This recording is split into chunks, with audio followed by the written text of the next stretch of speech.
Hello and welcome to An Evening with Nirvana, a podcast where I talk to a series of guests from the Doom community, maybe some people outside of it, about things like level design, map creation, other facets of game development.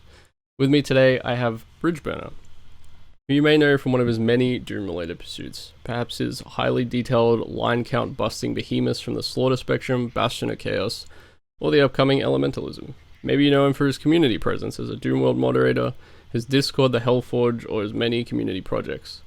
Or you may know him for his on-stream mapping and multiplayer antics, or his own podcast, Burning Bridges.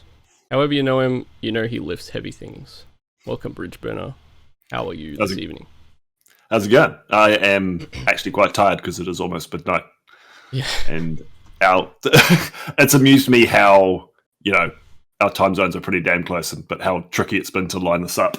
You were the hardest, yeah, funnily enough. The thing is, I have really weird times when I'm actually available for, a normal human being. So, Yes. Because usually it's 9 p.m. for me when I record most of these. Which ends up being reasonably easy to line up with people in the US and Europe and stuff, but lining it up with someone 2 hours later than me is, is a bit difficult. Yeah, it's been quite ironic. Because as you said in your lovely intro, I do a bit of podcasting myself, and I expect to have trouble, syncing up with someone on the other side of the world, 12 or 13 hours behind. It's okay, cool. That's going to be tricky. I'll need to plan that in advance, and I might have to get up early on a Sunday or something. Mm-hmm. If it's an Aussie, this should be easy. Nope. No, never easy. Yeah. Well, I feel like I've seen, a lot of you on the stream. I've heard you talk on your podcast, but I feel like I've never actually heard the answer to this question, which I ask everybody, which is how you got introduced to Doom in the first place. Original, what? Right, you want to go right back to the deepest dark history? Yeah, right back, and then because this is actually a pretty good story. Oh, okay. That's what the I have told this. I was actually trying to think where I might have. I feel like I have said it on somebody's podcast. It might have been, maybe it was in the Keep, but so I come from a my parents were, I wouldn't quite call them gamers, but they were definitely into computer games, and they're big fans of strategy games like Civilization, and RTS games. Dad in particular with those. And when one Christmas, Mum bought Dad Dune 2, which is the first. I think it is the first RTS game that was made. She knew he loved Dune. Yeah, that's a fucking fantastic game. Absolutely love it. And turns out she bought what she thought was Dune 2. She'd actually accidentally bought Doom. Doom 1, which was not close to parents' usual. Yeah, it's got a D in it. Not my parents' usual genre of enjoyment, but the whole family gathered around and played Doom a bit. And I've got really vivid memories of episode 1 in particular, being quite terrified of particular corridors in E1, E4, and solving the super secret to get to the secret levels in E1, E3. This is before walkthroughs existed, or even the internet in general. So you had to figure it out through pure galaxy brain power. And I've always loved episode 1 of Doom. That was the first taste, but it didn't last long. Probably played it for a couple of months, and then got back into strategy games because that was always the kind of thing I enjoyed when I was a kid. Mm-hmm. So it was because I never played Doom 2 when it came out. I didn't play Doom 2 until maybe I was 15. Right. So that was the gap then. You sort of played Doom for a bit, and then big break, and then when you were about 15 you came back. Yeah. So a friend of mine at school, he was massively into Doom, and he introduced me to Doom 2 because he was my still is the DM for my D&D group. Cool. Which D&D is very fun. Great social excuse to get together every little once in a while. Big reason Doom exists as well, I believe. Yeah, for sure. No, a huge influence on a lot of things. Yeah, introduced me to Doom 2. I thought, this is pretty fun. And I can't remember whose idea it was initially, but we agreed to get DeepSea, the infamous editor, and start dabbling in making our own Doom maps. And that was the first foray into that. And that actually lasted a fair amount of time, probably a good year or so.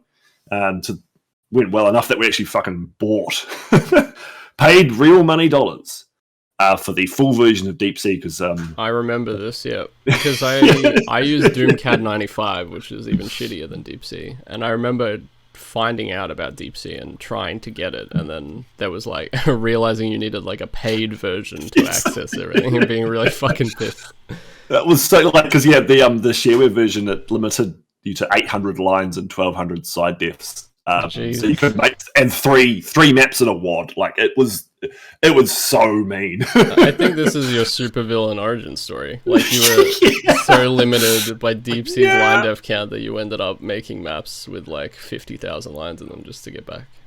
Yeah, well, I actually had DeepSea as well, the full version, but I had the Doom Builder 2 side def limit because it did have that hard baked. So yeah, my mapping career has been punctuated by finding the limits of whatever editor I'm using and getting angry and stopping. So you're not far from the truth there. Yeah.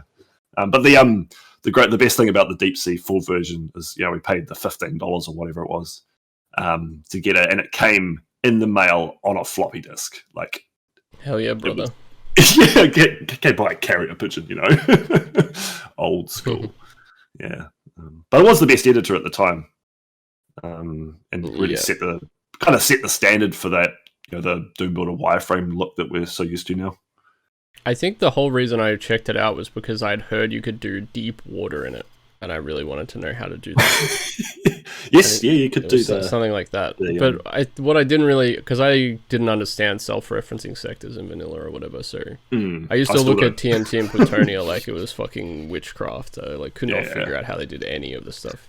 But yeah, self-referencing sectors they're a pretty hideous thing to get involved with even now, to be honest. Yeah, I understand the basic principle, like, the lines, both sides of the lines around it reference the inner portion. But I've never attempted it, and I don't think I ever will. It's like, that's scary witchcraft. I think it's almost like more counterintuitive now with Doom Builder than it was back then, because you had tries to fix it. Yeah, you had more limitations with how side defs functioned in those old editors. Like Doomcad 95, you had to build things you had to build things clockwise, otherwise they wouldn't turn into sectors. And it would flip the side defs, and you could flip line defs, but a lot of it was a lot more like, it wasn't non-trivial to do a lot of these things. So we had to if you flip the line, you'd have to manually reassign the side defs to the right sectors, and I remember if you drew a sector in the wrong order or slightly the wrong way, it would crash, or not crash but completely break whatever you were trying to make. Well, it would put void space in Doomcad 95, so you could actually use it to build pillars in the middle of rooms or whatever, because you just build it backwards and it would make a pillar. But that's funny, the first map I ever made in DeepSea, I didn't know about that rule, clockwise versus counterclockwise, so I just drew whatever way I felt like, and somehow came out with a functioning map. That's incredible. Doomcad 95 you wouldn't have, I'm telling you that now. It would have crashed immediately. That thing crashed at the first minute sign of trouble. It was I can't handle this, man. It's fuck this shit, I'm out of here. It was DeepSea, it's a podcast just when I was comparing old editors. DeepSea had a bug that would, as you were saving, it would rearrange every vertex. It would just squiggle them up like spaghetti. And because it was happening while it's saving, you couldn't undo it. Doomcad used to do that too, actually. Yeah. I've actually got some corrupted maps still on my hard drive. Dude, the saving was so scary, man, because yes, it's it looked really cool though, I'll say that. Doomcad 95, you used to watch the nodes build manually. Oh, yep.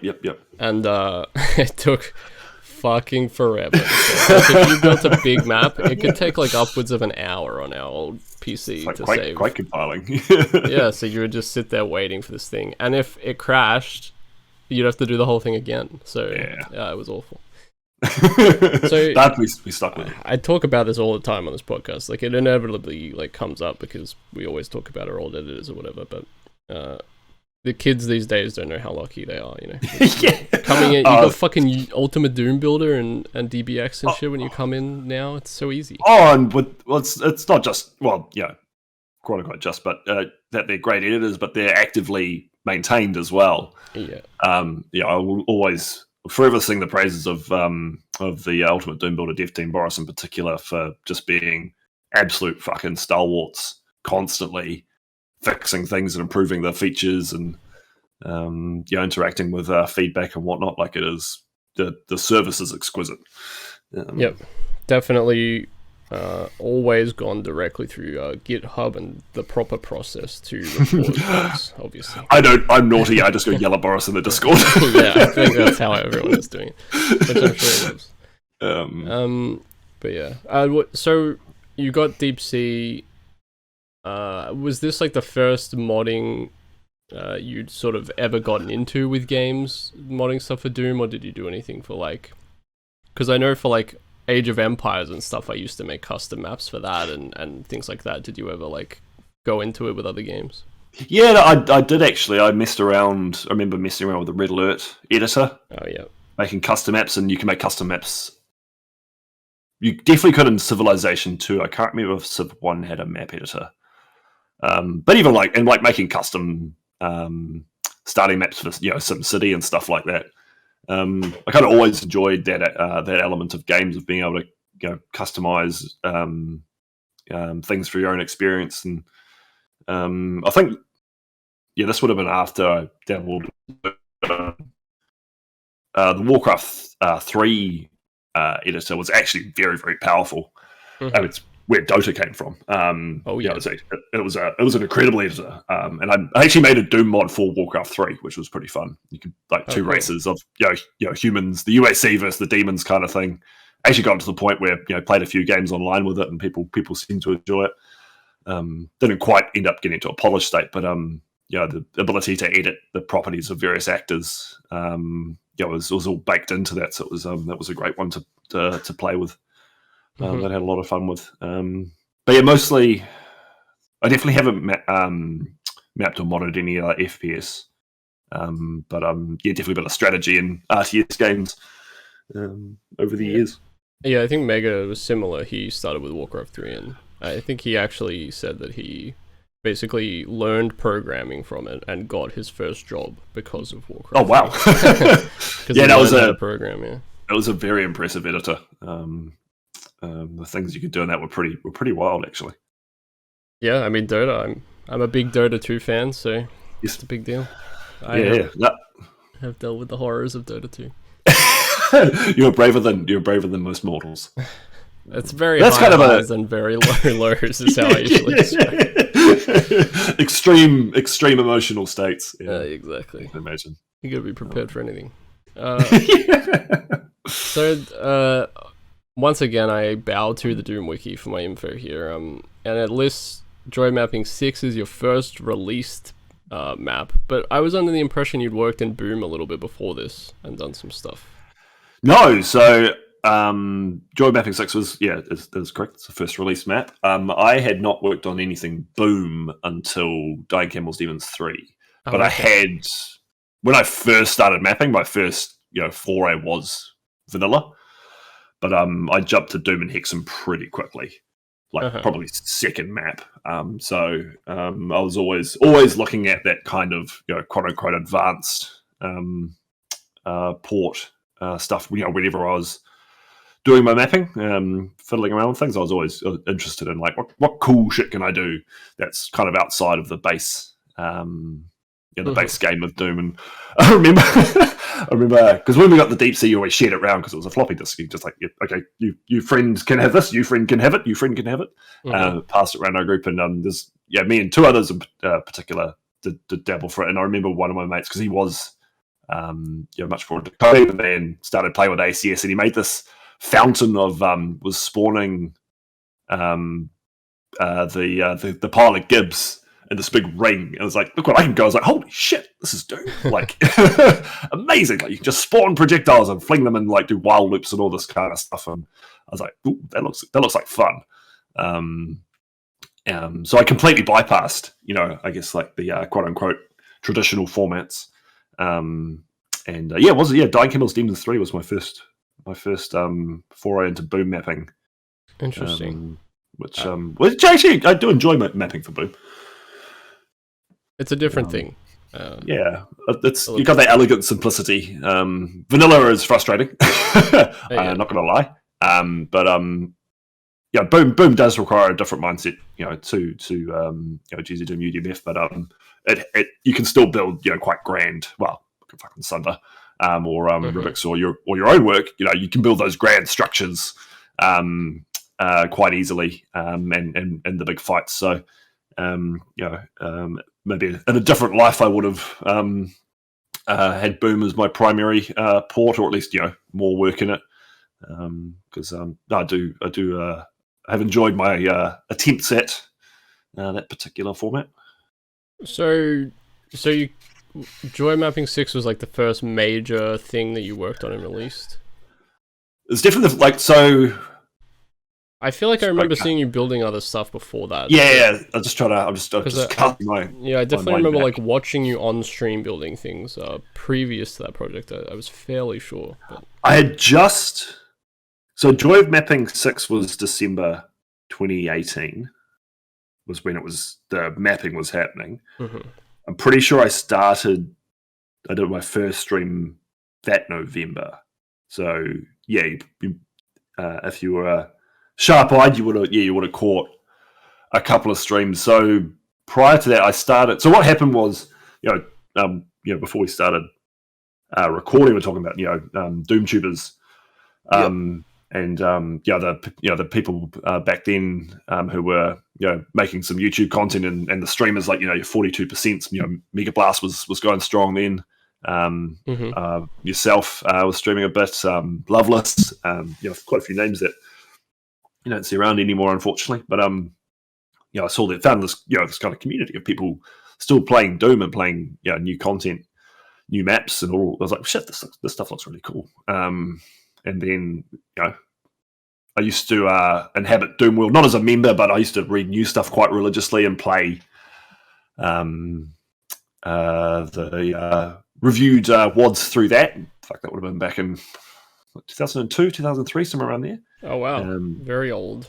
Yeah. But I never joined it. I never had any interest, really, in becoming a community member. Mm-hmm. I was kind of the same. Yeah, I think I had my account like not that old, but maybe like 2011 or something. I guess you can check, but I was around for a long time without actually contributing anything for sure. Because I didn't even have a login, so when I've kind of reacquainted myself with Doom in 2018, I can't remember what drew me back to Doom. I was like, does this website still exist? It's like, oh, sure enough, it does. And then I started looking at some of the maps that I was working on before my last hiatus, just kind of wandering through and Doom Builder 2. These things look pretty cool.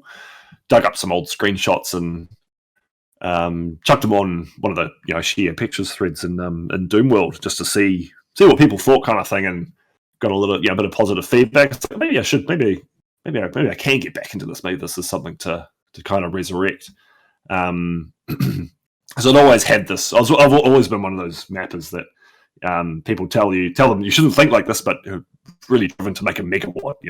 Like 32 maps. 32 is the magic number. And had actually, I probably made like probably more than that number total over a 15-year period on and off. Mm-hmm. And I had this this concept that was called Age of Hell back then, and I thought, oh well, maybe I can get back into this, and then I started with a hiss and a roar, from scratch. Wasn't trying to keep anything of the old, but like start from the beginning, start remaking maps and getting into things. And I went hell for leather making stuff, and then I got involved in what became Refracted Reality and Elementalism about the same time. That would have been... That's interesting, because Reflected Reality was a long time ago, from my memory. Yep. Quite a few years ago, so it's interesting they started at the same time. Yeah, very, very similar. Well, Elementalism had already been going for probably 18 months, I think, at that time. The thread had become public. But I got approached by... Oh, that's about the time I joined Discord as well. I jumped into Dragonfly's server, because my previously my D&D DM, who we bought DeepSea with, he had moved over to Australia, so we started a Discord server to do online D&D sessions. And so it's like, okay, cool, we've got this platform, and then joined Doomworld, and it's like, well, there's some Doom... There's some Doom community stuff on Discord. What is this? Oh, I'll jump in, and that was ironically at the same time the Elementalism team, which Dragonfly was on at the time, had seen some of my screenshots and thought that I would have been worth approaching to map for Elementalism. So it was this kind of like nice confluence of events that helped kind of draw me into the community quite a bit.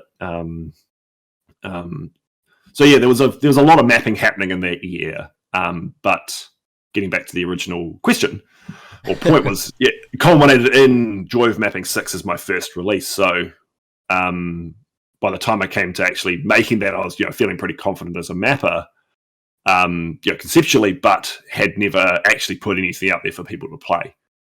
It's interesting. I'm curious how much mapping you'd actually done before you sort of started making proper release stuff, because obviously you were already making very highly detailed, very complex things. I know that your real life career probably has some thing to do with that sort of geometric, like highly detailed style. Would you mind going into that maybe a little bit? Yeah, I mean, for the listeners that don't know, I work in construction and have for 13 years now. But I've always been interested in graphical design. I actually thought about becoming an architect when I was a kid, teenager. Did a bit of graphics at school and stuff like that. So I have always had a bit of an interest in architectural concepts and visual presentations and stuff like that. And but there were years of mapping spread out across a decade and a half. There were a lot of gaps in there, so it wasn't like consistent growth and skill or practice or whatever. But there's there were good solid blocks that when I came back to it in 2018, I knew the fundamentals, and it was a bit like getting back on a bike. After not riding it for a while. But so yeah, the grandiosity came through pretty quickly. And I've been obsessed with Sunder for a long time, ever since I first played it, and those kind of scenes always had an impact on me. Dios Volt's the other one that really stuck with me ever since I first experienced it. But there was a very still a steep learning curve to go through in terms of fight presentation and combat design, and what I think is fun. Because it's not necessarily what everyone else thinks is fun. And it's like, this isn't too grindy. And then people play like, there's. I think the Joy of Mapping 6 map had something like 80 barons in it when I first did the first test build. It was something ridiculous. I have no concept of what high monster counts are anymore. So. Yeah, I mean, 80 barons, that is kind of abstract, but the map had no super shotgun and no BFG. It was kind of grindy, but it was a Doom 1. Doom 1 was the theme that year, I was I believe I played that map. I'm pretty sure I played it. I think I did. Quite possibly. I think I did some testing because I think I made a map for that one as well, and then yeah, I think you did. Yeah, I do recall. I don't remember it being grindy, but maybe that was post 80 Baron. It wasn't too. Actually, because I replayed it recently. I watched someone else play it quite recently too. Someone else was playing Joy Mapping. I can't remember who it was now. And I actually think it still stands up pretty well. I'm quite proud of it. It could definitely be better. But as a first release, it's like, Well, it just feels good to release something, and then because there's a lot of people think about mapping as like this one process of building the map. That's the whole thing, but really, it's broken up into a lot of separate things. Conceptualizing, starting the project, building, then you're building the maps and stuff, and then you go through these post processes of like touching up, detailing, internal testing, and then final touch-ups, and then release, and then there's the post-testing process, which is often and then the wave of feedback that you can get. Exactly. Everything's broken, by the way. Yeah. It's like this. You broke this key thing just before release. Shit. Yeah, but it must have been good for you to finally release something and then get to go through that process, I think. Oh, 100%, and I learned a lot, and I remember really vividly Zul's feedback. And this is a name that I knew, and knew that it was a very skilled player, and they played the kinds of maps that I maybe wanted to make as well, in terms of the gameplay style, and his feedback was very succinct and to the point, and very helpful. About how fights could be tweaked and changed to improve them, and I didn't implement it all. So going back to what you said about the process being more than just making the map, it's not even, unless you just make one map, but it's not isolated generally to that one map. The things you learn don't necessarily get applied, because you could get stuck in that development cycle forever, always tweaking, always improving the same thing. Yeah. But you want to take that information, what you've learned, and then apply it to the next one, because it's easier to start from a clean slate and take those new skills and learnings and make something better, which is I think most mappers' goals is to get better and make more enjoyable things. So that was quite important, as I think for me, was having that experience. And it was good because it was a 3-day process to make that map, so it was this real short, sharp development cycle, where it's like build, test, release, public, internal feedback, public feedback, bang, bang, bang, bang, bang. A real like a block course almost, in an apprenticeship. And because quite often, particularly if it's a big project that you're contributing to, you'll make the map and you won't get that feedback, back for 6 months, a year, sometimes longer. And you're like, that thing. What the fuck was I doing there? I can't be bothered fixing that. Like, so you don't get that, because learning is more acute when it's you get that instant association between the work done and the feedback received. Like any kind of reinforcement cycle, any feedback loop, proximity of events matters. So Joy Mapping 6 was a fantastic experience for that, and that's why I recommend community projects of that nature to new mappers, is you can go through that process very quickly and with a lot of the stresses removed. So like resource management, compiling the project, all that annoying stuff. Yeah.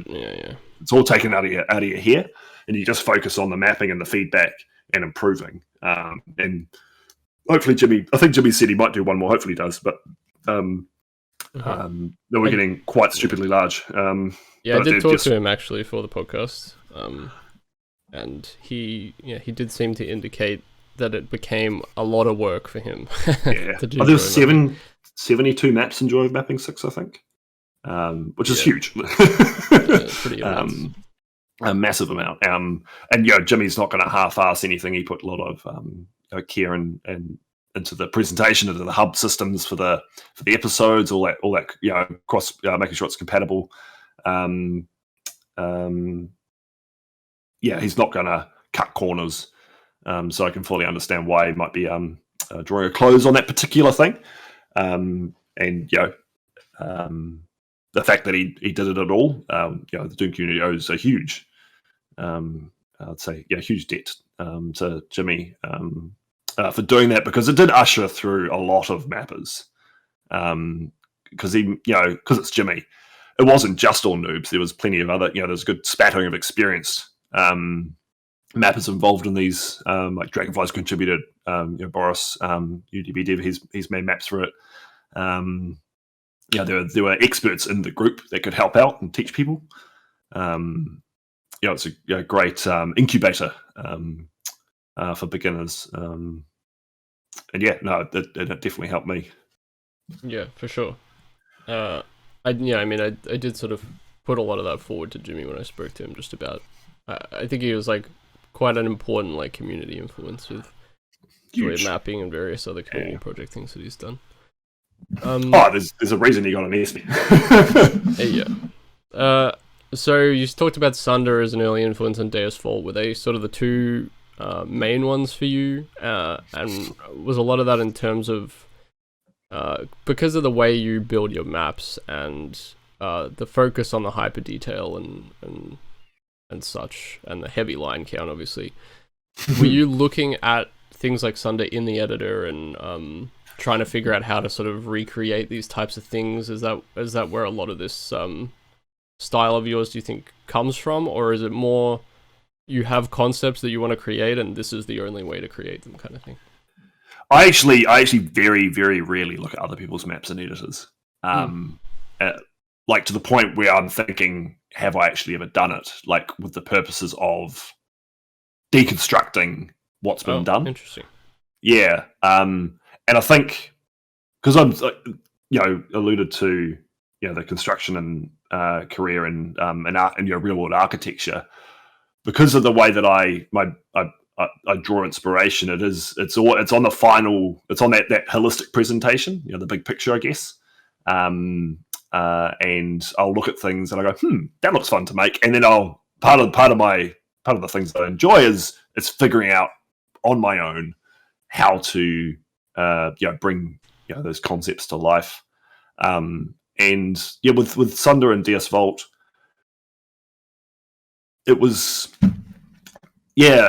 so much the specific detailing, especially Sunder. It was more that holistic vibe, that sense of oppression, the freakish amount of vertical scale that Gazebo likes to use, that almost no mapper can match.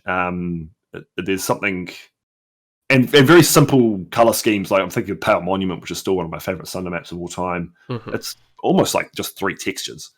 The pink, the pale tan, and the brown, just layered, beautifully up. These kind of chaotic looking angular stairs, with these big, fleshy, flesh wrapped spires scattered around. It's incredible detail for what is actually somewhat simplistic, if you break it down. So it was always about that bigger feeling, I guess. At least with Sunder. Deus Vult is a bit more specific, a bit more I would quite like, because there's cathedral halls and it's much more real world kind of. Yeah, but also hell specifically. Which I think everyone knows I'm a fan of. So that was more like, okay, cool. I like the way this specific hall is made. I would like to recreate, Deus Vult Tool and Holy Cathedral.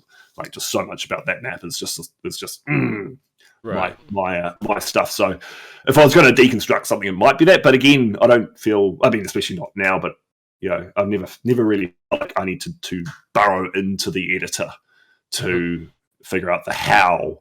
It was more like, what do I do to bring this big scene, this feeling to life? It's a hard thing to process, I guess, because so much of mapping is quite cool. Maybe not intuitive, but it is an organic process. It's putting something in the ether onto paper or whatever, kind of thing.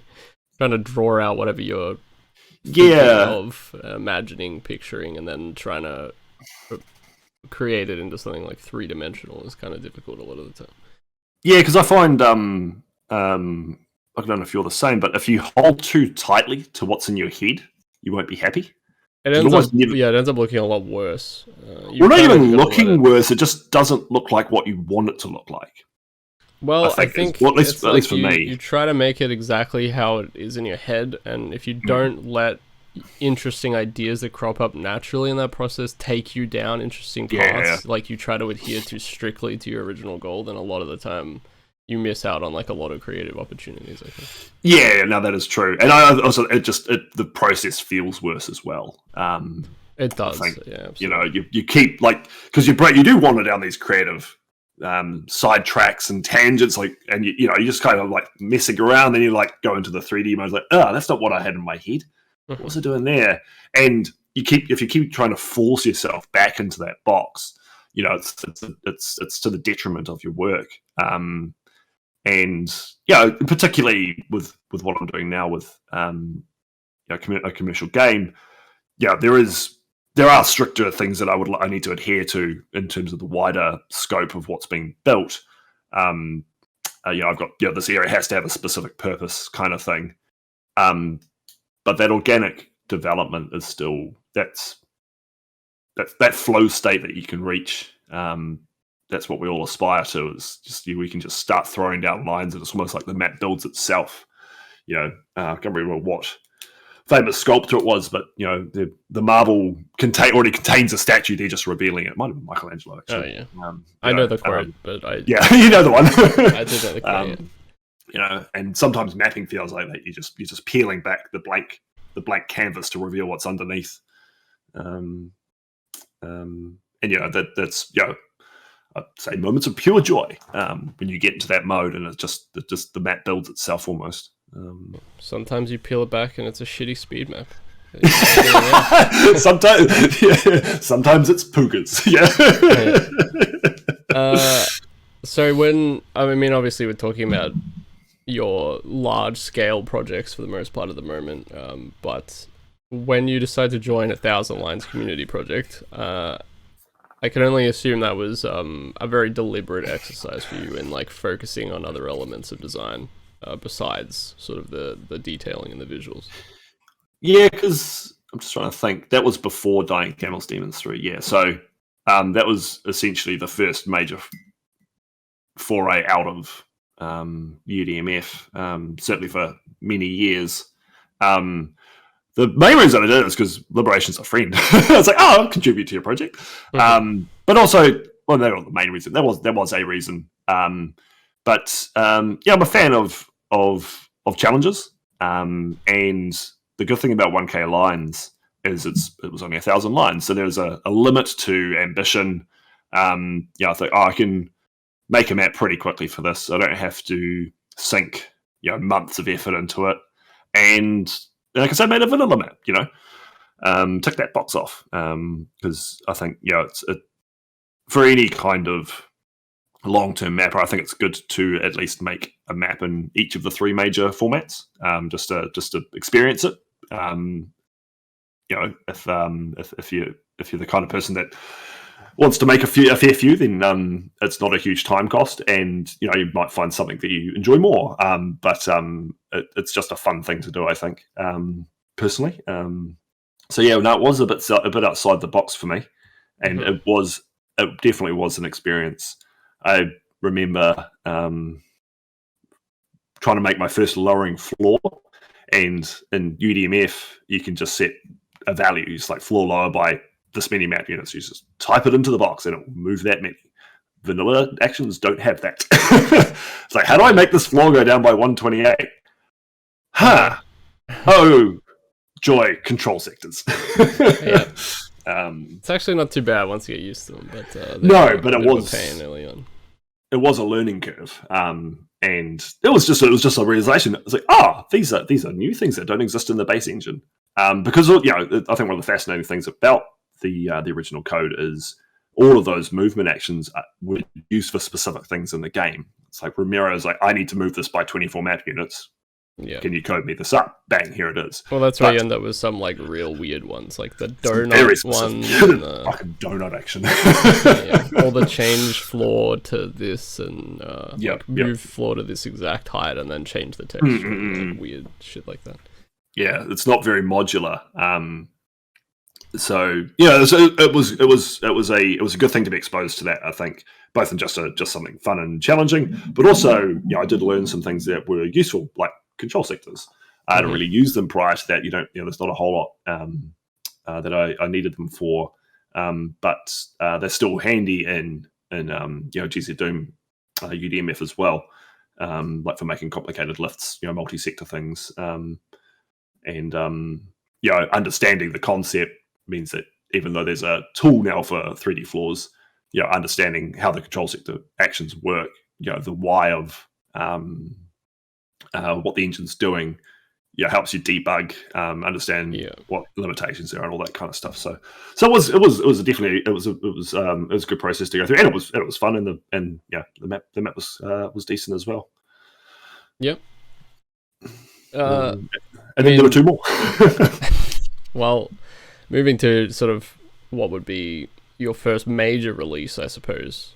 At least your first sort of major solo release, which was Slaughter Spectrum, which I know had a bit of an interesting inception, really. It's got a fairly storied past, I guess. Yeah. Yeah, I'm not sure how much. I mean, I think I know most of sort of what went on, but I'm not sure. Yeah, I mean, like I don't.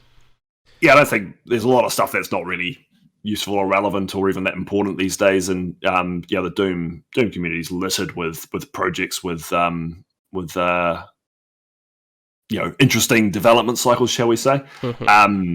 And there's things that I would rather had not happened, I guess. But at the end of the day, there was still a lot of things learned through that process, and including contributing to someone else's project. That was there were lessons there that were definitely useful and good to go through. So that side of things, it definitely doesn't bother me. But like you said, it was the first. It was my first solo release in terms of like the Hero My Maps, and it was. They're definitely, I'd call them flawed, kind of in the same way that the Joy Mapping 6 map was, because a lot of those were made before Joy Mapping 6, so they were actually built apart. So Palace of Black Singularity and Crimson Chaos were definitely made before Joy Mapping 6. Yeah, I'm pretty sure those were the maps that I'd seen you working on pre-Joy Mapping, I believe. Yeah, that sounds right. And then Where Dragons Dwell and Void Noir were made after. And Where Dragons Dwell was a collab map with Cyano, and is definitely the best kind of in terms of pure gameplay, I think. We were super vague about it, but they were originally meant to be part of Refracted Reality, right? Yeah. So they're part of a group project, and then I left the project with the maps. And they were released, singularly, with the same, I think, pretty much the same resource pack, as Reflected Reality. So that's why they look fairly similar, the bright neon colors. But no, it was again, it was another learning curve to release. When you release something, a community project, it's buried amongst a whole lot of other stuff. Exactly. There's less focus on it. So this is my work. What do you think, guys? And like I said, I think there's definitely flaws in there that if I went back and remade them, there's quite a bit I would change. But that being said, I still find them really fun to play, and I'm very proud of them. I think they actually stand up pretty well and reflective of a certain stage of my mapping, really clearly in terms of, talk about my hyper detail, and they've got lots of pretty pictures drawn on the ground and big sun motifs and all the curves, so many curves. So they're a good window into the kind of way my brain was working, I guess. Experimenting with, because there was a lot of experimenting and there are a lot of firsts for me in terms of GzDoom. Like in Palace of the Black Singularity, there's those stairs that when you run up and down them, they bobble up and down. And I remember having that idea, like, oh, this sounds really cool. I wonder if I could do this. And fucking around with light sequences and all that kind of stuff. So there's they're good maps. I'm actually quite sorry. Oh no, you go. I was gonna say I'm actually quite keen to remake some of them, like sections of them for Age of Hell. And because I had some ideas like really late in the development of how to improve some of the fights, but it was too hard to retrofit into what I'd already built. So there's some ideas I'd like to revisit, and some of the visual concepts and designs. It's kind of like a base. I mean, you remember the jellyfish room? Yeah, I think so. That 22,000 line monstrosity that annihilated FPS and ended up getting cut from the final release because that map was way too big. There's stuff like that I'd like to resurrect. Rebuild, like not just cut and pasting, but there's some good bones there, I think, that could be explored in a different fashion and make something pretty cool. And it'd be a nice homage. Mm-hmm. And I mean, you talked about the scale and you mentioned the FPS issues. It was like it's been something you've dealt with a lot throughout sort of map creation because your maps are so gigantic. So I'm wondering what was the process like for Slaughter Spectre in particular in terms of like trying to strip back the maps a little bit to make them accessible for people with like lower end machines. Yeah, because Palace of like Singularity just ended up having a chunk of it cut out with the more problematic areas in terms of FPS and so there wasn't too much now, but the one that I learned quite a lot on was Crimson Chaos because they had, I don't know if you remember that, but from that opening sightline is a very long one, all in the open out across. You can see from the beginning to the end of the map, which great idea on paper, like this great, see what comes before, where you're going to go, like all that kind of foreshadowing stuff. Good visual level design. Terrible for performance. Yeah. So what I ended up doing there, and fucking full credit to Sino for coming up with the idea, is actually chop the map up with portals. And at first glance, portals don't sound like a good thing for improving FPS because they tend to do the opposite. But by doing that, I could, one, remove some sections into like a separate area, but also create a faux facade essentially for the distant visual elements, far simplified, cut out a lot of the lines that anything you can't see directly, and so those long sight lines got a whole lot less FPS taxing. And then so there was definitely that map in particular went through quite the optimization pass, and it was needed. So there was definitely a learning curve on that one. I mean, my work's never gonna be terribly simple. You're always going to need a reasonable rig to kind of play my stuff. But I contrary to some opinions, I do put the effort in to try and optimize at least to a degree.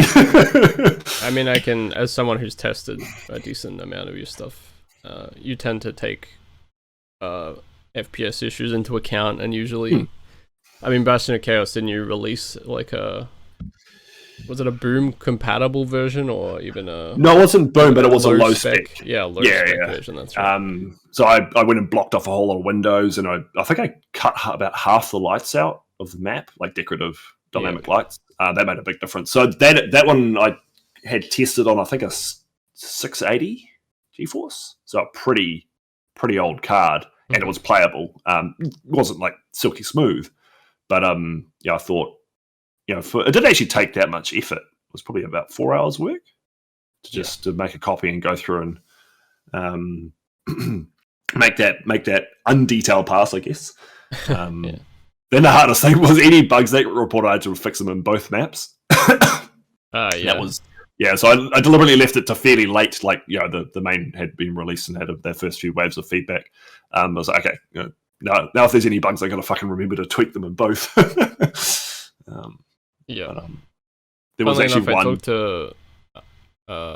I talked to Rubik's the other day, and we were talking about, because Moldy just released his project, which has 2 versions of the maps, it's got like a New Game Plus, doesn't it? Yeah, like a harder version, I guess. And Rubik's had said that he had toyed with the idea for Magnolia of splitting those maps into 2 separate things Mm. within the same WOD. But he said he couldn't be bothered It is a lot of work. fixing up like both maps every time there was a bug. Like he said, he almost wrote a program that would do it automatically because that's Of course he could do that. That's the way Rubik Yes, very Rubik's. But I'd had the same idea with entropy completely independently. I was also thinking, oh, maybe I'll put UV on. I'll make another map in the secret slot that's the actual UV version, and then have the toned down version be the standard. But so I think there's a lot of potential there. Yeah, I think there's some really cool ideas there that could be explored. But yeah, it's the work, and normally by that point in your dev cycle, you're sick of the maps. It's like I was really sick of entropy. It's like making another, like copying the same map and then going through and doing a full like UV plus pass over it just fills you with dread. Yeah. No. Well, even Fractured Worlds I have, because I have two versions of... There's map 7 in that, which is like the end screen credits map, or whatever the hell you want to call it. And then I had to copy and paste that map to map 15, because you go to the secret maps, and if you come back from 32, you end up in... Sorry, map 16. Oh, right, yes. So I had to put it there again so that you wouldn't end up... Good old no map info boom. Yeah. Well, I could have technically used map info, but... you could actually. I didn't want to use it for whatever reason. That's quite funny. But I ended up, I had to do that for that map, which was a very simple map, so it wasn't a big deal, but I did have to do that, like, save everything twice. Yeah. It'd be funny if you finish it and you end up in gross. I guess I'm curious with all these sort of FPS problems you run into and creating like such high spec levels for a game that it's almost like built around being a playable space for low spec people, because you got small file sizes for all the WODs, like WODs are tiny, and then like demo recording, like the whole thing with demos is that they're really shareable because it's all the inputs being recorded, so that's tiny. And then Doom is, literally notorious for being able to run on like anything in the world. So I'm wondering, have you run into a lot of problems with like creating this sort of high-tech landscapes for people with low-end sort of laptops and stuff? Maybe initially there was a few comments, but I think people just kind of accepted it. It's like, it's a Bridgeburner map. It's gonna be an FPS tank. Because I did make it. I think Bastion of Chaos put a lot of effort into the post, and my favorite phrase, the management of expectations. You're right. Doom is notoriously accessible, and it's one of the strengths. One of the big strengths is Doom. The base game is tiny. The source ports are tiny, and will run on almost anything. The WODs themselves very small. Think back to people on dial-ups. You have to be able to download them on a fucking 28.8K modem. The MIDIs are tiny. Like everything about Doom was very efficient in terms of space size. Like I said, even the demos, due to the way that they were recorded and were, it's just syncing with gameplay. And so I think if I was doing what I was doing like 10 years ago, there probably would have been a lot more backlash and resistance, because the Doom community is also not shy about bringing these things up, or at least certain elements of it. So, I think there was, I don't think to be honest, there wasn't a huge amount of issue. To be honest, I'm going to say to be honest several times apparently. I'm just trying to think, and definitely when Bastion of Chaos came out, I was like, yep, it's a big map. It's 120 odd thousand lines. It's got 4.5K monsters, and it's for GzDoom, and it's dripping with dynamic lighting. You're gonna need a decent computer, but I did make it clear what we tested it on in terms of like a benchmark, and one of the things I did to help performance there was did a custom GL defs to remove any dynamic lights from projectiles, because that's one thing that GzDoom does. If you load the base lights definitions, is they look great. These projectiles flying through the air, casting shadows. Like a modern game. It looks great. not so good when they move across thousands of lines and there's 500 monsters firing at once. That is still an issue that GzDoom faces. Well, I don't know if it's an issue GzDoom faces, it's an issue mappers like me face. So one thing I did there was remove those lights. Made a big difference. So unique problem solving, really. Yeah. And this is the kind of thing that's more important actually for the professional side, the actual game dev, because while I can put out a map that might run on average of 40 to 50 FPS for Doom and not have too many complaints if something that people have bought performs like that, well, it's a different kettle of fish. Yeah. And the Age of Hell will still be in that kind of ballpark, but I have to be much more considerate of those kinds of things. So I've been learning more techniques to help manage that.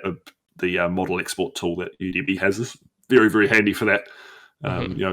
Exporting detailed chunks as models does a lot of help. But yeah, Bastion, and then with Bastion, releasing the low spec version, I think it meant that I could, clearly point I do give a fuck. Here you go. Here's one that should perform on, even quite old computers, and we've tested it on X. Again, providing a benchmark, which I think a lot of people appreciated. Yeah, well, I mean, like I said, I can definitely speak to the fact that you do put in the work when it comes to that. Yeah, no, it's important. I'm a big believer in mapping for yourself first. We do this particularly if you're just doing it for fun. If you don't enjoy it while you're doing it, but there is a large element of making sure people enjoy what you do. And there's always a law of diminishing returns, and people who make the product, they get to decide where they put the effort. And it's almost never blame or chastise a mapper or a modder for making things in a way that I don't agree with. It's like, it's your project, you do what you want. You are only beholden to yourself. So, I was probably expecting more complaints maybe with Bastion of Chaos, but there's only one I can remember, and it turns out they were playing it with a mod that was taking the classic. Yeah, that old chestnut. I remember seeing somebody, I think it was on Something Awful or something, and they were playing Breathless, and they were like, man, this map runs like shit. It's running so bad. And he was playing with Smooth Doom and all this sort of shit. And I was like, well, I can't help you there, buddy. Yeah, it was Smooth Doom or Brutal Doom. Not Brutal Doom, so Smooth Doom or Beautiful Doom that this person was playing with Bastion of Chaos, and it was all the extra gibs. Yep. So it's there wasn't anything ridiculous like Complex Clusterfuck or Brutal Doom, which does have a lot of visual effects and chaos. It was something a little bit less obvious because they were playing it on the low spec version and getting half the FPS that I got on the high spec version in this area. There's something not right here. What are you doing? I was like, oh, you're playing with a mod, aren't you? Where all those gibs come, I saw a screenshot, I was like, hang on a sec, these gibs aren't in the base game. Have you got a mod? Yes. I mean, it's funny because people don't even realize what is and isn't in Doom, really. I had a guy with Fractured Worlds on ModDB, and he was like, hey, there's a bug with your WAD. I can't jump. And I was like, it's not a bug. That's deliberate. Have you played the original Doom? Very funny to me, but yeah. Oh, it's hilarious. And you're gonna get that. And there's the classic, is it compatible with Brutal Doom crowd? It's just the joys of releasing work. And I think the best way to approach it is with a bit of a grin. I haven't had any death threats over not Doom yet or anything yet, but neither have I, unfortunately. Yeah. We're clearly not famous enough yet. No, we'll get there. No, we'll get there.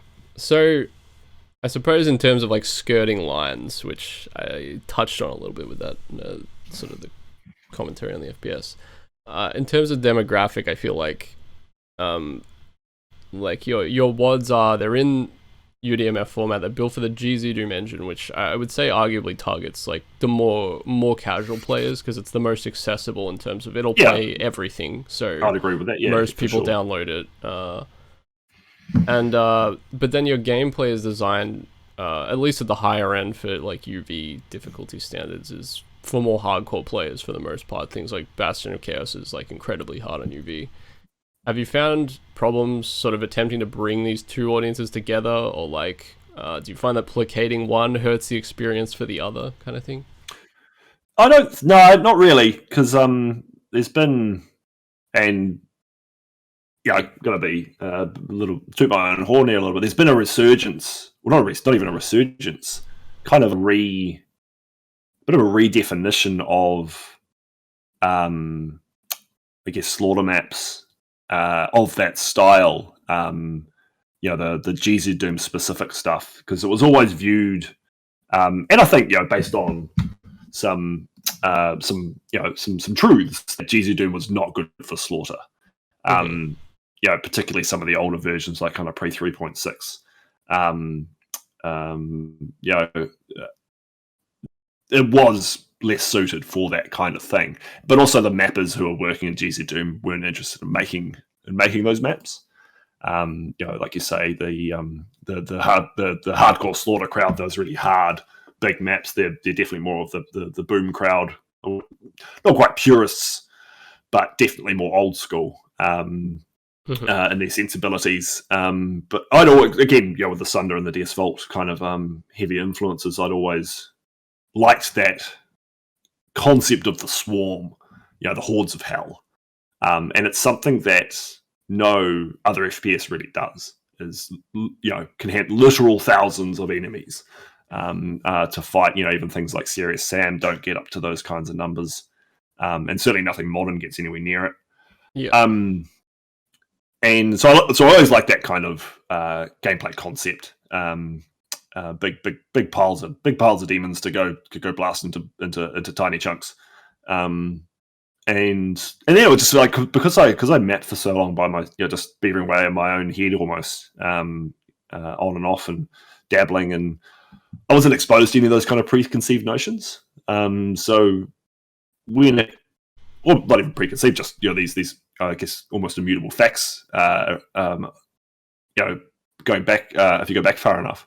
So when I started actually releasing stuff, it's like, well, here are these pretty GzDoom maps, but also here's 1,500 enemies, and then people are like, whoa, GzDoom slaughter. I haven't really seen that too much before. Well, that's the impression that I got. So, but there's been, if you look over the last kind of 4 years or so, there have been a few notable releases of that type. I'm thinking of Lullaby in particular, which is stunning, and not like brutally hard, but definitely in the slaughter area of encounter design. So I think I more tapped into, rather than brought together two ideas, it was more like tapping into an unused market, a niche that hadn't been serviced before, or not extensively, or in or by notable mappers maybe. People sleeping on Time of Death, man. I'm telling you, it's like 500 wads that he's converted into like Xandronum GzDoom compat stuff, and they're all insane. They are definitely insane. Time of Death, that's wild. You might be right there. He might be the next wave. You're right that it is a drawing together of seemingly disparate concepts. But I think a lot of it was just GzDoom's performance improvements were a big part of it. Handle bigger maps. There were some major code improvements to moving dynamic lights in 3.7, I think, and then the Vulkan backend was introduced in version 4. Say what you will about Graph, he works fucking hard on that game, on that engine. Sorry. I agree. I'm a bit of a Graph style apologist. I think people get him a lot, and I'm sure he was a bit of a dick in the past, but haven't we all been that at some point? And the dude does absolute tireless work. He can be prickly on the forums for sure, but if If you message him with a feature suggestion or like you want something fixed or whatever, he's usually pretty open about it and will try to fix it if he can. Yeah, and if you couch it in the right like terms that can make it easy to fix, in terms of what the issue might be, or providing some examples or whatever, because like the dude must get messages must all the time. You can fix and this not in a pleasant way a lot of the time. Exactly. And you got to appreciate that, like, he's sort of like the consummate programmer. Like, if he wants it to be done as efficiently as possible, and it needs to make sort of sense in his brain for him to change it. Correct. Because he's got a limited amount of time. This is a thing he does for free. I'm sure he's got a day job. He can't do everything, so he has to prioritize what's important as far as the engine's improvements go. And focus on those. And then if there's something good and promising, like the new lights, if it's too conceptual, too rudimentary, too undeveloped an idea, the no will come out. It's like, no, I'm not going to do all this, spend all this effort on something that might not work. But if you can get it to a point where it's like, hey, I can show you a proof of concept, you can fold it into the GzDoom code and have it work out the box like this. They'd be like, yeah. Well, now I'm interested. GzDoom has, yes, I'm going to say GzDoom because I'm a New Zealander, has gone through huge improvements. And, I arrived, certainly started releasing maps around that time of those big improvements. And that allowed for more ambitious, project concepts and monster counts to be put into GzDoom. It's still not as good as a PR Boom at handling massive hordes like PR Boom with the right reject tables. I think what's No Reasons map 70,000 monsters, something insane. Something like that. Something ridiculous. GzDoom cannot get anywhere near that, but it can handle 5,000. Which is it's way better than it used to be. It couldn't even handle like. It used to do weird chugging in like Breathless Final Fight and stuff. Like I remember testing, and I had to like strip stuff back to make it work in GZ. But these days, I would say it's, unless you are making stuff like No Reason, like 70k monsters or whatever, it's pretty much just as good. Yeah, I'd say so. Yeah. Gazebo uses it as his main test port for Sunder. Like he uses GzDoom as his true main, revelation. Yeah, I know. Like whenever I tell people that, they're like, "What?" Yeah. He obviously still tests it and Boom to make sure it works, but that has gotten him into trouble. I think was it map 19. Some of the scrollers, the monster dispensing was slow. Yeah. I can't remember. Scrollers are a nightmare between ports. Scrollers are the big compatibility nightmare for sure. GzDoom handles all that really, really well now. So you can really push the boat out on these hyper detailed slaughter maps in a way that you couldn't have even 4 years ago. Sure. It's cool, and it also coincides with this rise of this incoming wave of GzDoom based games. So I'm really excited to see what those bring, because they all seem to be doing slightly different things. In a good way. Lots of variety of concepts and. It is at the moment supercharging GzDoom development in a big way. There's a lot happening behind the scenes. Nash is a big part of it because he's making a game, but he's also a GzDoom dev. So a lot of his stuff that he figures out for his game is now getting folded into the GzDoom backend. So there could be some real game changers coming, which is quite exciting.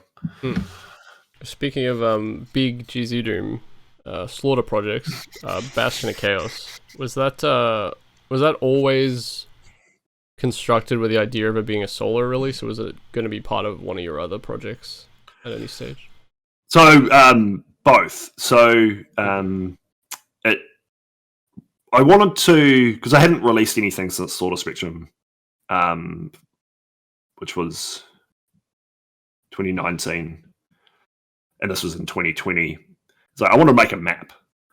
I've improved. I feel like I've gotten better. I want to, best foot forward, make a map, go nuts, see what I can do, and see. And it was a bit of a see how people react to it as well.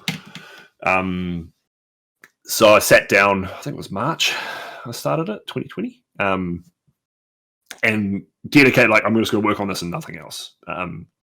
Immerse myself in this this thing, and I did, quite a lot of sketching and pulled out various bits of art and game screenshots and whatever, like, concepts that I wanted to use. So, like, the windows were inspired by Doom Eternal, for instance, in the opening room.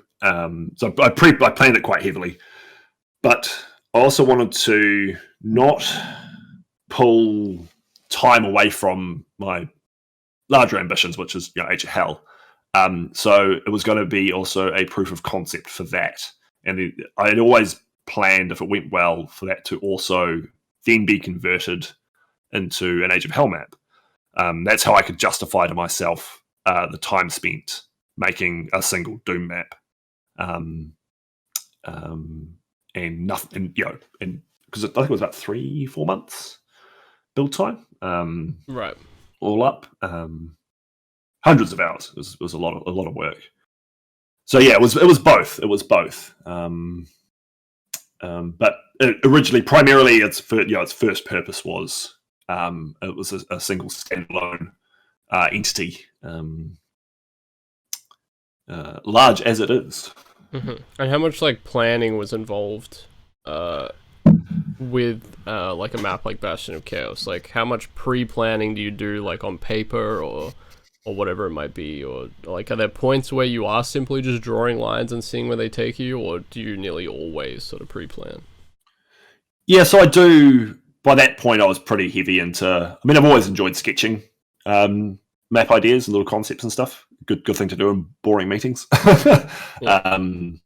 But the funny thing about Bastion of Chaos is it's actually the third or the fourth iteration of a map that I first made almost 20 years ago. Right. Unrecognizably related, like you won't see any similarities, but the core concept, there's a thread that I can, a line that I can draw between the ideas, because it was, I'm sure there was 2 iterations of it way back then, both of them awful. Like, we're talking classic beginner map kind of stuff, and then when I got back into mapping in 2018, it was one of the maps that I remade for that kind of iteration of Age of Hell, and it was actually that map that caught the Elementalism team's eyes. The screenshots that I posted of that, which was actually a really cool looking map. It wasn't that fun, wasn't super fun to play, but it was visually very striking. It's called "And Heavens Cried Blood," which is actually now one of the episode names for Age of Hell. So I took that. I was like, okay, I'm going to remake this. So I had the kind of base layout idea, which was essentially kind of like a central hub, and you branch out to different locations, and then reconnoiter into the hub, and then that would take you through to a final area.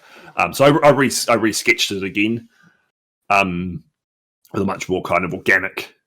Much more flowing design, better loops, in terms of where I wanted to pull the player through, and a more grandiose kind of structure.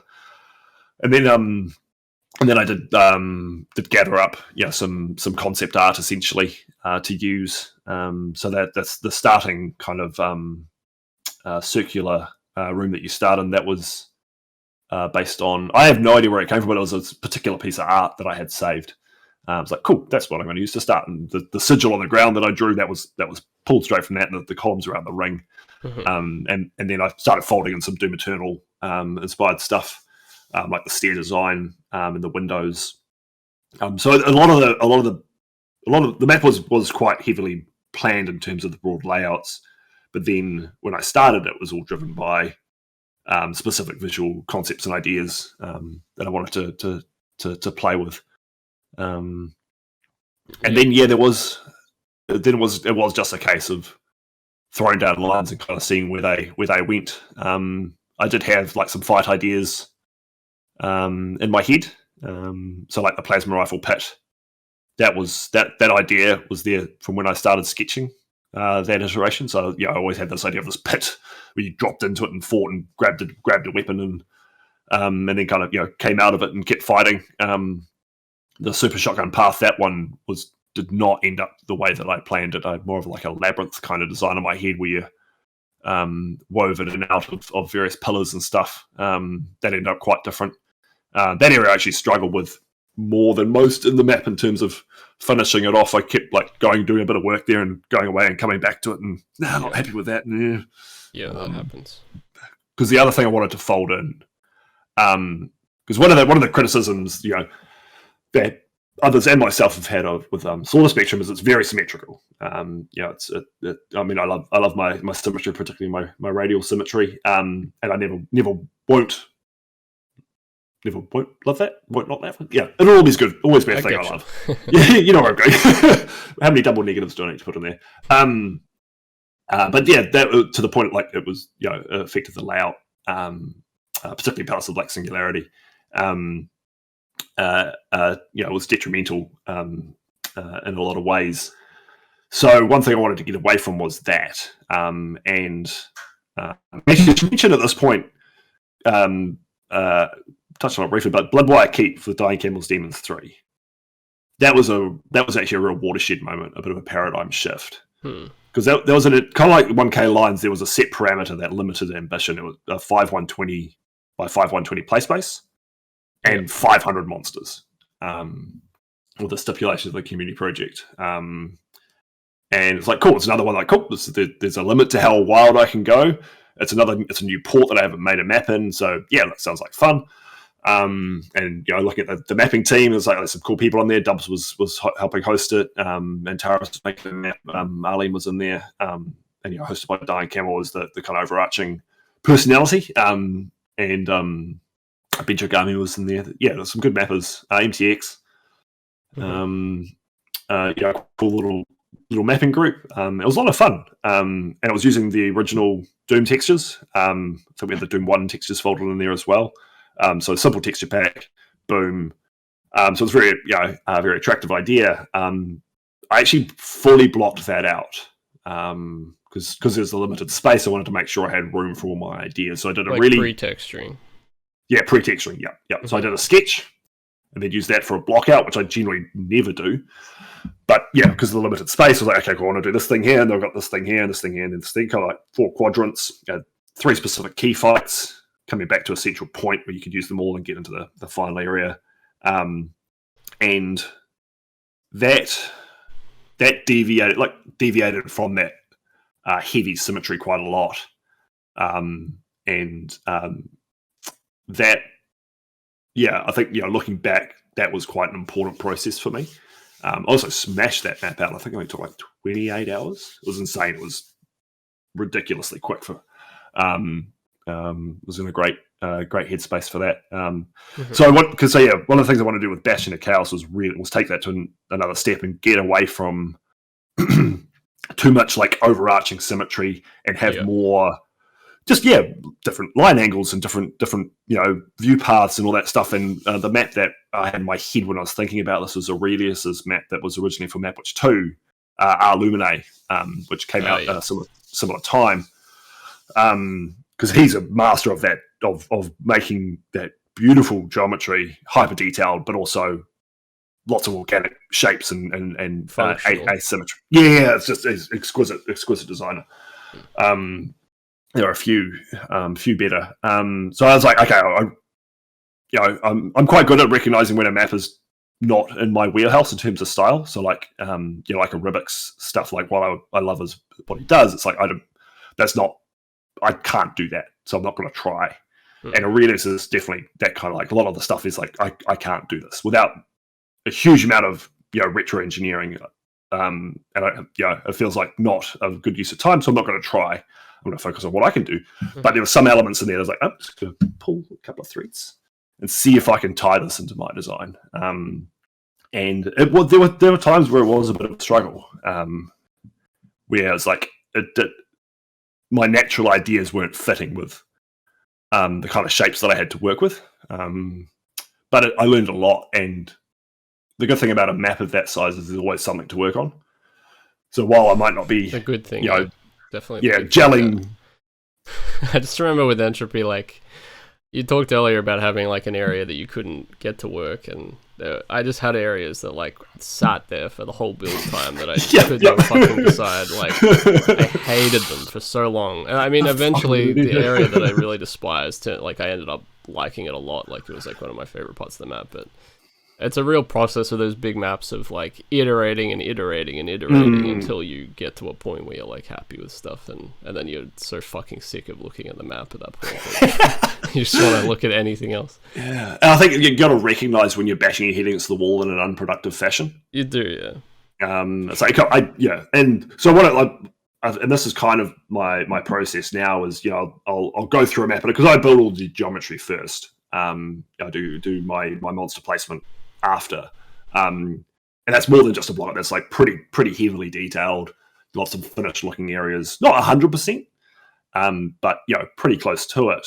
But then there's usually a couple of these areas where like I haven't quite fleshed out what I want to do visually or fight wise or anything. So it's a bit of a blank canvas, and I find like if I'm stuck on it when I come back to like kind of do the encounter pass. By the time I get around there, I've got an idea of the flow, better idea of the flow of the map. Because I've been, I always start when I'm doing fights. I start at the beginning and work my way through. And it means I've got in my head like a sense of what the player's up to, how they're feeling, what kind of fights they've been through. Okay, cool. This kind of fight now feels like it'll fit here. And there was one fight in particular near the end before you get to that the big hall at the end. I call it the mosh pit. It was just a flat blank area. I was like, I don't know what to do in here. And it turns out, leave it kind of flat was the answer. And big waves of monsters on either side that kind of rush towards you into the middle. And it turned out to be, one of my like you say, one of my favorite fights. I've got to the point where I trust myself to be able to eventually work something together to a satisfactory level. But for me, I think I've gotten to the point where I am confident enough that I can delete like large sections of a map if I think they're just not going to work. I had to do it with Fracture Worlds 6, and I ended up deleting it, and then because it just wasn't tying in texture theme wise, and the height variations didn't feel interesting, and it was like a central part of the map, and it didn't really function in terms of interconnectivity and stuff. So I just ended up deleting it, and then the space that I ended up with, I built in probably an hour, and it did everything I needed it to do. Yeah. Sometimes you have to like spend enough time with a space to like see what's wrong with it in the map, and then once you spend that amount of time with it, you can confidently remove it and build something. And go, okay, no, yeah, I understand the flaws here, so therefore I can build something better. Yeah. Because I know Gazebo, he deletes a lot. Like he'll iterate heavily and delete swaths of his map and rebuild them. I actually hate deleting things. For you, it must be well. For you, it would be way more arduous because there's a lot more amount of stuff. I mean, it's not even so much like you have a lot that you would be deleting and having to rebuild, but also the way your stuff would connect to each other. You're also using a lot of control sectors for 3D floors and potentially portal work and stuff. So it's a lot more convoluted to remove stuff from a map like what you're doing. Bigger opportunity costs to doing that. And because I start with detailing, and it's very heavily folded into the broader construction, like I say, it's more tightly interwoven with the surrounding elements. So a whole scale clearing of house is a much bigger deal is quite the right word, but there's a lot of cost associated with it. It's more problematic for sure, I think. Yeah, and also it just goes against the way my brain works. I don't like. It's not that I don't like, acknowledging that there's a flaw there or I've made a mistake or anything like that. But it's just like, I can work it. I can work this into something good. I think for me that ends up being counterproductive sometimes, though. I think for most people it does. I would agree. I would actually. I tell most people don't map like me. My argument also is that if you're gonna delete stuff, prefab it. Like, take it out, but cut it instead of deleting it, and then save it as a prefab somewhere, because I've used those chunks. Never actually delete anything like properly. Yeah. I would say that is true. I think Danny also used to do that. He keeps a lot of prefabs around, and he would jam them into other maps and actually stuff. Bemuse too, really big on that. I did actually remove a chunk quite a big chunk of a concept from one of the Age of Hell maps recently, because the map was getting too big. Well, not it was getting very large. Yeah. Spread across 3 actual different WAD files via a hub system. And I had this other thing that I made a while ago, the Large Hadron Collider tunnel, and it was like, this fight's gonna, like, what my idea for here is gonna, multiply the map length by an unacceptable amount, I think. So I just cut it. Yeah. So you stopped yourself before you got carried away. Well, it was already isolated. Like it was a separate piece of map that wasn't connected to anything. So I could very easily just go and pull it out and like, cool, they can go on a secret map somewhere. Nice. Yeah. So it was an easy decision to make in terms of the impact it had on the map. So okay, well, I can just cut this out and use it somewhere else. So just to need to be done sometimes. Just to get back on Bastion real quick, the difficulty in that map is fairly extreme, I would say, on Ultraviolence, and it's a tad spicy. I suppose I was wondering, did you learn anything in terms of difficulty testing for that map? Like, do you think this is the general trajectory you want to stay on in terms of difficulty, or after releasing the map, do you feel you either want to drop it or like make it even higher difficulty for next time, or? I don't think, certainly as far as Doom goes, I don't think too carefully about where I want to go, like for next maps kind of thing in that regard. Sure. I just make fights that I think are fun. And at the moment, that's on the harder side. I did learn a lot about difficulty balancing from that map. And making fun, like a lot of difficult encounters. Like the map takes a fair amount of time to beat, and making sure that people don't get worn down or bored or too exhausted, having too many similar fights. Because one of the issues with the first test build was I was definitely overusing archviles. So I actually went and cut them from a bunch of fights. I think that was a fairly consistent feedback from my testers. It's like just less archviles, I think. So that was good. And in hindsight, there's probably maybe one or two too many revenants. It is jokingly called Bastion of Owners, because a quarter of the enemies are revenants. So there's some stuff that, it is very good. There's 3 fights in particular where they're quite revenant heavy, and they're bang, bang, bang, all in a row, and they're all quite hard. And it's like, okay, those ideas, they're fine ideas, but maybe they should have been spaced out with some filler fights or something. So actually, no, I'll walk that back a little bit. I have been with my Elementalism map is probably the easiest map I've ever made, which was quite refreshing actually. That was more due to its position in the map set, and Elementalism isn't super hard. It's not dripping with slaughter. There's definitely some tricky encounters in there, but it's not meant to be a punishing map set. So it's for a different demographic. It feels like anyway, from what for sure. That was actually really nice. It was like, okay, this is actually really easy to test. I'm not getting my ass kicked in every time I want to practice play one of my own fights just to see if this thing that broke last time has been fixed. So that was quite good actually. But with I think, especially because Bastion is going to be used in Age of Hell in amongst a whole lot of other maps, big maps, multiple episodes, a lot of content, having a map of that length starts to become more problematic and that difficult all the time. Yeah. So in a wider project, you want to have more ebbs and flows. More contrast. You want to have periods of incidental or even no combat is not a bad thing. In fact, it's a good thing. So there has been some new considerations that I've had to to keep in mind with regards to where that map is heading and just what I'm working on long term. With Age of Hell, I can't have 7 4-hour maps in a row. People won't buy that. Doom fans would probably like it. People who like Thunder would like it, but that's not my target market anymore. And that has definitely been a learning curve. Quite an interesting one as well. Yeah, I mean, definitely pretty much the same as me with Entropy, I think, where I sort of ended up wanting to rein my difficulty back a bit, and then I feel like my general fight design is like stronger for it in terms of attempting to build stuff that's actually a bit more saveless, run-through compatible kind of thing. Yeah, because you can still have those exclamation points, those teeth-kicking kind of fights. But it's quite fun to build to them as well. And, I think it's a lot. Yeah, you end up with you end up with ebb and flow a bit more, like peaks and I think, well, not so much troughs, but but I think that is really important from a wider design perspective, and that's one of the criticisms of something like Sunder.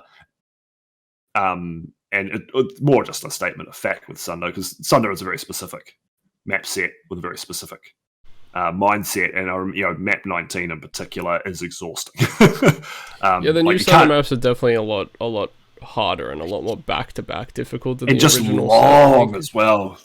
Big maps. Like you can't sit there and play through them back to back. Well, someone might be able to, but I certainly can't.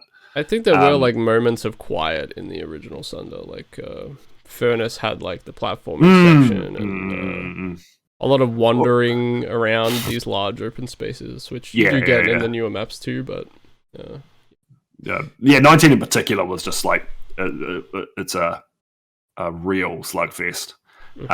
But 15, 16, 17, they're all 6-hour maps. 32, pretty chunky, really good maps. But utterly draining to try and play more than one in a row. It's lots of considerations when you're making these large scale things. Sure. Correct. It's good. It's good though. I wonder, do you feel like? I suppose I talked to Skillstar about this in terms of that was more in terms of his popularity, I guess, as a mapper and having to release things to a certain standard. But for you, do you feel like you've set very high standards for yourself in terms of level of detail and such in your maps, that you're sort of constantly trying to reach a certain line count or a certain amount of detail in order for your maps to feel complete? Yeah, I mean, yes and no. So I feel like I have set a high bar for myself, and I do generally try and reach that. But I also understand that you can't all the time. You can't always make your best work. Not everything you make can be the best thing you've ever done. So I've learned to be okay with, at least internally, like, this is good enough.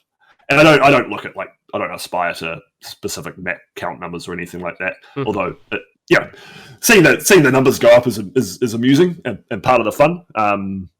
But it's not a driving factor in any way. But it's more a case of like stepping back from a scene and going, what here stands out as lacking. And is there an area of what the player can see that stands out for the wrong reason? Because you can have lower detailed areas in this kind of environment, as long as they don't stick out. So something I talked to Aurelius about a bit a while back. Having that kind of transition to a more simple design and then transitioning out of it, that's all very doable. Particularly with good texture usage and good lighting. You can make some pretty clean, crisp, design shapes and make them pop through good use of shadows. Or textures that do a lot of the detail work. But a lot of it is just stepping back, whether it's a huge vista or a more intimate scene. It's like, is there anything in here that doesn't feel quite right in terms of how it's detailed? But the way I design natural areas, caves and rock faces and that kind of stuff is a good example. I'll just kind of keep fiddling around with them until they just kind of feel right.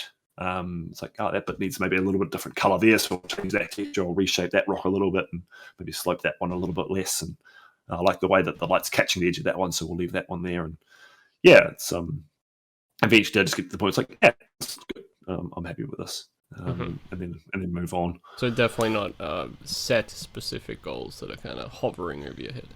No, definitely not. No, that much more. Yeah, it's much more chaotic than that. The way to do it. Yeah, and because there was one area in Bastion of Chaos. There was a floor, in the final big cathedral room, off to the left-hand side. It was like the floor looked too blank. It was a big space, looked a bit empty. But I didn't want to build anything there because it was kind of integral to the fight. So I made a texture, big pentagrammy kind of design and slapped that down, utilizing UDB's very awesome image export tool. So yeah, that was a good example. Like, not happy with this. This bit feels a bit bare. Mm-hmm. Let's just fill it with something just to break up the visuals a little bit of color variance, because it wasn't anything too complicated. Or overly designed, but just something to break up the monotony of one particular surface, and that worked well. Mm-hmm. So moving on to something a bit smaller, your micro slaughter community project map. It showed like what you can do with title limitations and sort of focusing on smaller encounters, and I quite liked the map. I thought it was pretty fun. I enjoyed the combat, and I wondered if you'd considered like releasing a set of smaller slaughter maps, since you've done stuff like 1,000 lines and things like that, just for honing encounter design and stuff like that. Yeah, it's the kind of thing like there was a project that me and Sino were talking about that was actually going to be that, a bunch of smaller boom maps. But it's time's the issue at the moment. Yeah, of course. But no, I really enjoyed the micro slaughter project. I think it was a great idea, and obviously, I think it was developed in parallel haste. Yeah, somewhat. I'm not sure if Scotty was inspired by the idea, but it was certainly around a similar time. But yeah, those small intense maps like that are a lot of fun to make and a lot of fun to play, because they don't suffer from, should we call it the Sunder slog, and great way to introduce people to the genre, I guess. But yeah, that map was fun because I wanted to, talk about not being driven by numbers. I really wanted to have 1,000 monsters in the map. Right. So it was a challenge to have 1,000 monsters but make it beatable in 5 minutes, because that was the kind of overarching stipulation for the micro element, was a 5 minute playthrough on UV, killing most of the monsters, if not a UV max. So I did a lot of. It's the first time I've really even attempted kind of UV max kind of stuff. Speed running through my own map, which was a lot of fun for testing. I actually really enjoyed it. And the way I built it was you could take your time and have a slower playthrough and make it a lot easier for yourself. Or you could try and play aggressively and take a few more risks. Which like I said, I think the combat came out really, really good. It's got a great kind of run and gun section to start with, which is not something I do too often. With lots of options in terms of where you might head first, and then good main set piece in that fountain room, where you get the BFG and all hell breaks loose, and then a little bit of a nightcap to finish it off. I think it's a great map. I would actually enjoy if I had time making a 6 to 10 map set of that kind of stuff. I think would be heaps of fun. Yeah, I think that would be cool to see. And yeah, probably. Maybe I don't know if I do it in Boom or UDMF, but either or. It would, sticking with Boom would help keep things simple. Because I know might help you finish the project quicker a little bit. Yeah, because all going according to plan, I hopefully quit my day job sometime next year. And I would like to, even when I'm getting into full-time game dev, I still want to make Doom maps. Mm-hmm. I still want to do run community projects and all that kind of stuff. So something like that would be quite tempting. In my spare time to dabble with and spit out some small spicy Boom maps. Find a texture pack that I hadn't used before. I think would be a cool thing to do. There's so many out there. There are a lot of really good ones, a lot of unique ones. I mean, even just mixing them together and creating interesting stuff. Bit of goth text, a bit of patch text, and a few CC4s in there. Because it's funny because I didn't actually use CC4 until we used it for a speed mapping session. I was like, this texture is actually quite cool. There's a lot of useful stuff in it, I think, more than anything. Yeah, and it's got a bit of a meme status in the community because it's been around for so long, and was a core part of a huge number of projects for a long time. It was the OTEX of its day, really. Like, that's what I was going to say, kind of like OTEX is now. Yeah. And as great as OTEX is, it's like I'm kind of ready for let's use something else. I think Yukiro was saying he was sick of seeing OTEX. Yeah, I know. Well, he lived and breathed making it for 20 years, and like every man and his dog's using fucking OTEX in their team mods. I mean, the problem with anything like that is that it skews lower quality a lot of the time because a lot of new people come into the community and then they build their first maps using OTEX. Yeah, and then you're like, just by default, you sort of end up with sort of some not so amazing texturing within stuff, but although for because it took me a while to see the first OTEX map that I went there, because it is a nice, it does a lot of lifting for you if you even remotely think about what textures to put where. But I have seen some pretty garish.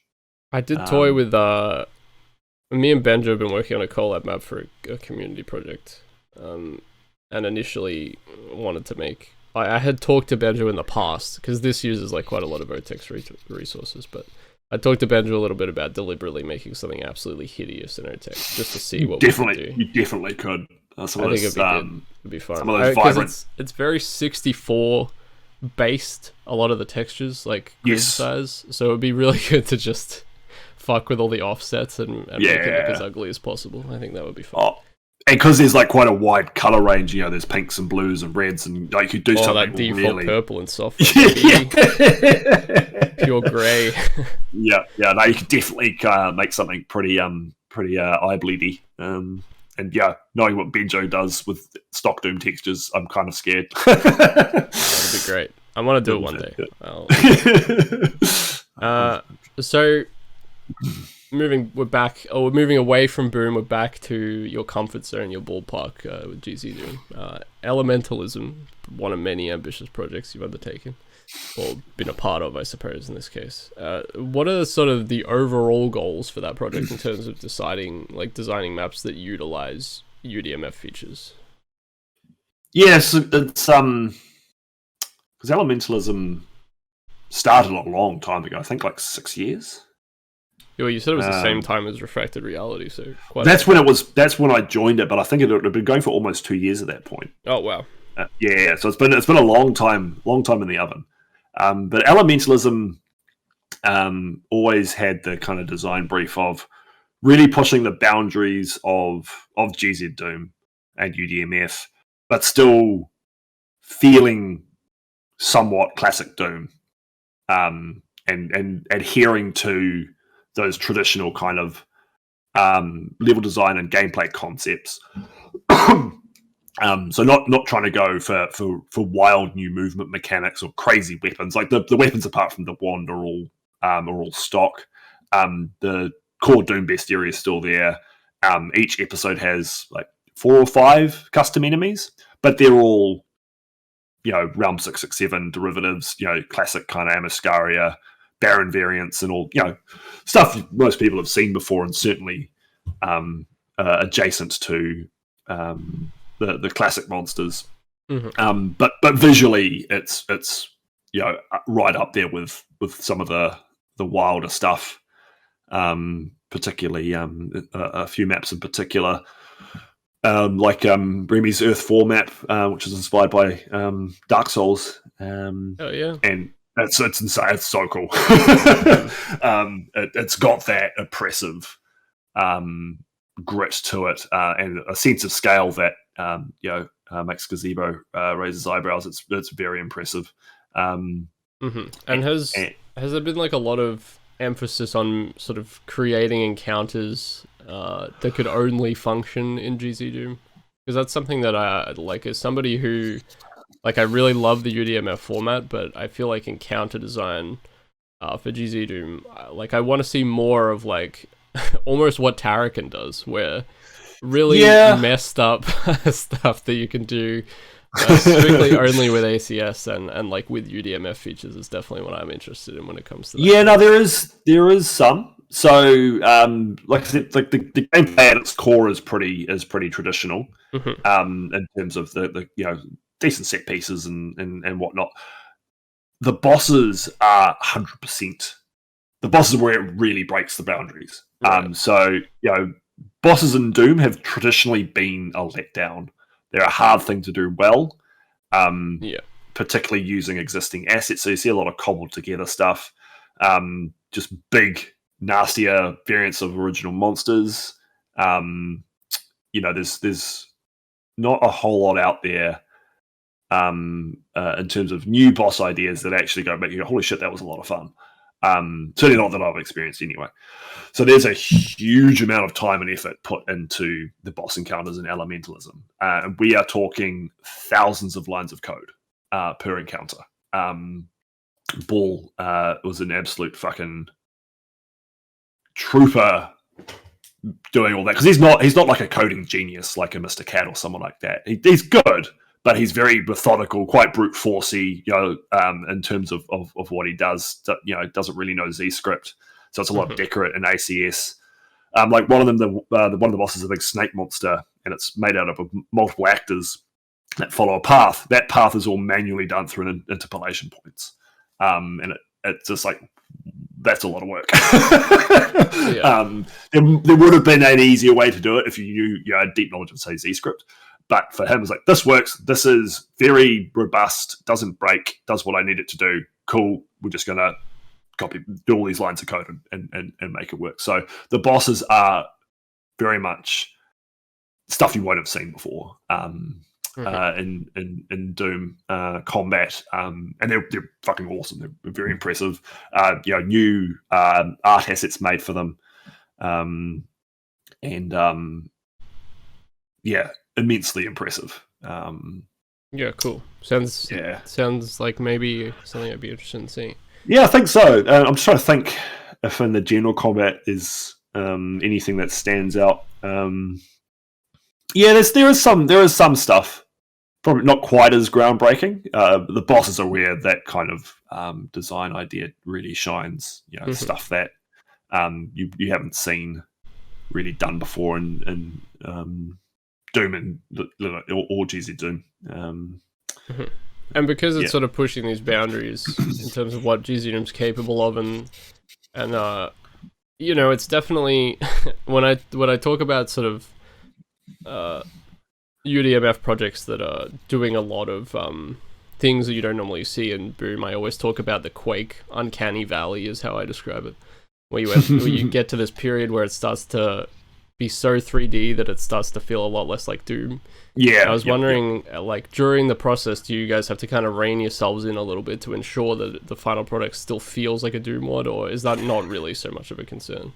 I don't think there were too many issues with that, with Elementalism, because we were using the classic Doom monsters, so we couldn't go too hog wild with 3D, physical space, layered platforms and all that kind of stuff. Sure.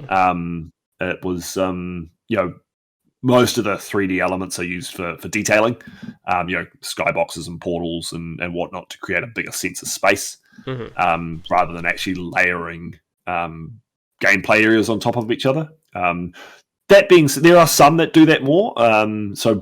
Again, Balls maps in particular have a bit more of that feel. I still don't think they feel like Quake, but if you looked at them a certain way, you could, I think. I'm thinking of one of his water maps in particular, which has... did you see that wild rotating staircase? Oh, yeah, I've seen the staircase. the staircase. It is really cool.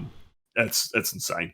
That map in particular it feels like an Indiana Jones temple. Lots of nooks and crannies and stuff. That's got probably the most kind of layered geometry of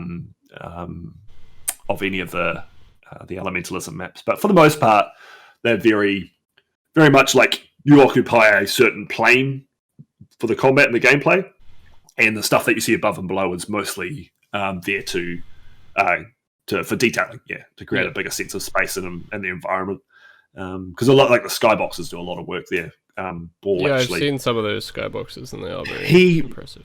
turned every map into a model and stitched them together in each episode and turned that into a skybox. So what you see is actually the maps that you're playing through. So if you're in map 3, really you look cool. You look in one direction of the skybox, you'll see the maps you've finished, and you look in the other direction, you'll see the maps you're going to. So where your perspective is in the skybox changes in each map. It's easily the coolest skyboxes I've ever seen in Oh yeah, that sounds awesome. It's so cool. It's so cool. No, I love that kind of stuff. Oh, it's amazing attention to detail. But it creates this incredibly lush environment that's really impossible to do with actual in-map geometry. You only can really do that with skyboxes, and that's what modern games do. Like you do Eternals, create. You'd have to do vistas. something like build fake versions of the maps, like that you look sort of like them from a distance, but weren't actually them, and yeah, exactly. Which is pretty much because they've been turned into models and shrunk down and dropped in a skybox area. So that's pretty much what's been done, but because they're just straight model exports of the maps, they are identical. And also probably pretty light on it, like FPS and stuff. Definitely, like almost zero CPU GPU load, other than what just standard skyboxes cost, which is amazing. Mm-hmm. I wonder, like with the huge amount of sort of large scale projects that you're working on, have you found that, like, because you are known for sort of streaming your mapping constantly, do you find that that's like a good way of keeping yourself moving? Like, do you find that you're more incentivized to map because like you have to stream it? 100%. That's one of the main reasons I do stream is it keeps me focused, which might sound counterintuitive to people that having an audience or people, because I often do them in in voice chat as well. All those distractions might hamper, but it's like no, this is the thing that I'm here to do. Like I can't get distracted by YouTube or go make a sandwich or whatever. Or a map witch. Or a map witch. It's like this is what I'm doing. It is mapping time. I am now mapping. So no, it very much is a big part of my productivity. Is that kind of symbiotic relationship, to the point where I find it really hard to map if I'm not streaming. Right. You got used to having an audience for it. Well, it's just this weird thing in my head now. It's not so much the audience; it's just the two are just so interlinked now that I might have some fixes to do on a map. Is like just actually sit down and open Doom Builder in a quote unquote normal environment feels almost weird. Right. So there's a little bit of a double-edged sword, but on the whole, definitely a big boost to productivity. Mm-hmm. And I mean, aside from the mapping, the streaming, everything else, you've got a podcast of your own where you've interviewed some pretty fantastic guests. We talked about this a little bit in DMs and stuff, but I was curious if you could talk a bit about interviewing John Romero for the podcast and what that experience was like for you. Yeah, that was a hell of a thing. It's funny because I was talking to Ty, the Motherload, who runs in the Keep podcast and associated endeavors. Lovely man. And I'd been on his podcast, and so that was what inspired me to actually get into it. Was seeing the kind of cool people that he got to talk to and how much fun it was, and it's like, this seems kind of like something to maybe try. And I was talking to him because he's very good at just straight up asking people if they want to come on his show, and he credits his kind of success to getting Andrew Holshalt on very early on. I think he met him at like QuakeCon one year, and there may have been alcohol involved, and he just like, to come on my podcast? He was like, sure, like, and just putting himself in those positions, asking those kinds of people. Like he's had Dave Oshry and lots of huge names in game dev, because he just asks, because the worst thing that can happen is they say no or ignore you. Yeah, so, I mean, it's interesting. Like, you don't really think, like, once you ask, like, I've asked a number of people who I thought would not come on the show, and every single person pretty much has said yes. So I think, and because like within this industry, the indie game scene, and I think Doom's pretty similar. Like, people like this stuff, like coming and talking about what they do, and podcasts are normally a pretty friendly atmosphere. It's just a matter of a bit of time, a couple of hours. So there's not much cost there. And it's an enjoyable experience, and you might get some publicity. If you're thinking about that kind of thing, promotion for your works or whatever. So even quote unquote professionals like doing this kind of stuff. So I was talking to Ty, and we were talking about. I was like, I think I just asked him, "Have you had Romero on your show?" And he's like, "No, I haven't. I don't think he'd even asked him. He had. I can't remember, but he hadn't. And I was like, "Fuck." I want to talk to John Romero, and he's just like, just go ask him. I was like, shit, you're right. It's like I had no counter. I was like, I know there's like, I could just go and ask him. So I like I told you, I went through the website contact form, email there. Hello, Mr. Romero. Would you like to come on my podcast and talk about level design? And it wasn't him that replied. It was his executive assistant. It was just like, hey, I'd love to come on. It's like, oh shit. Yeah, now it's actually happening. It's like, okay, this is huge. Holy shit, it's John Romero. Because there are that it's, I wouldn't quite call him an idol because I don't really do the hero worship thing. But he's up there. Yeah, this is credit to Doom. Seminal level designer, all-round cool person, and also a big deal for other people. I think was more where the excitement and nervousness came from. It's like this will be a momentous occasion, for the Doom community.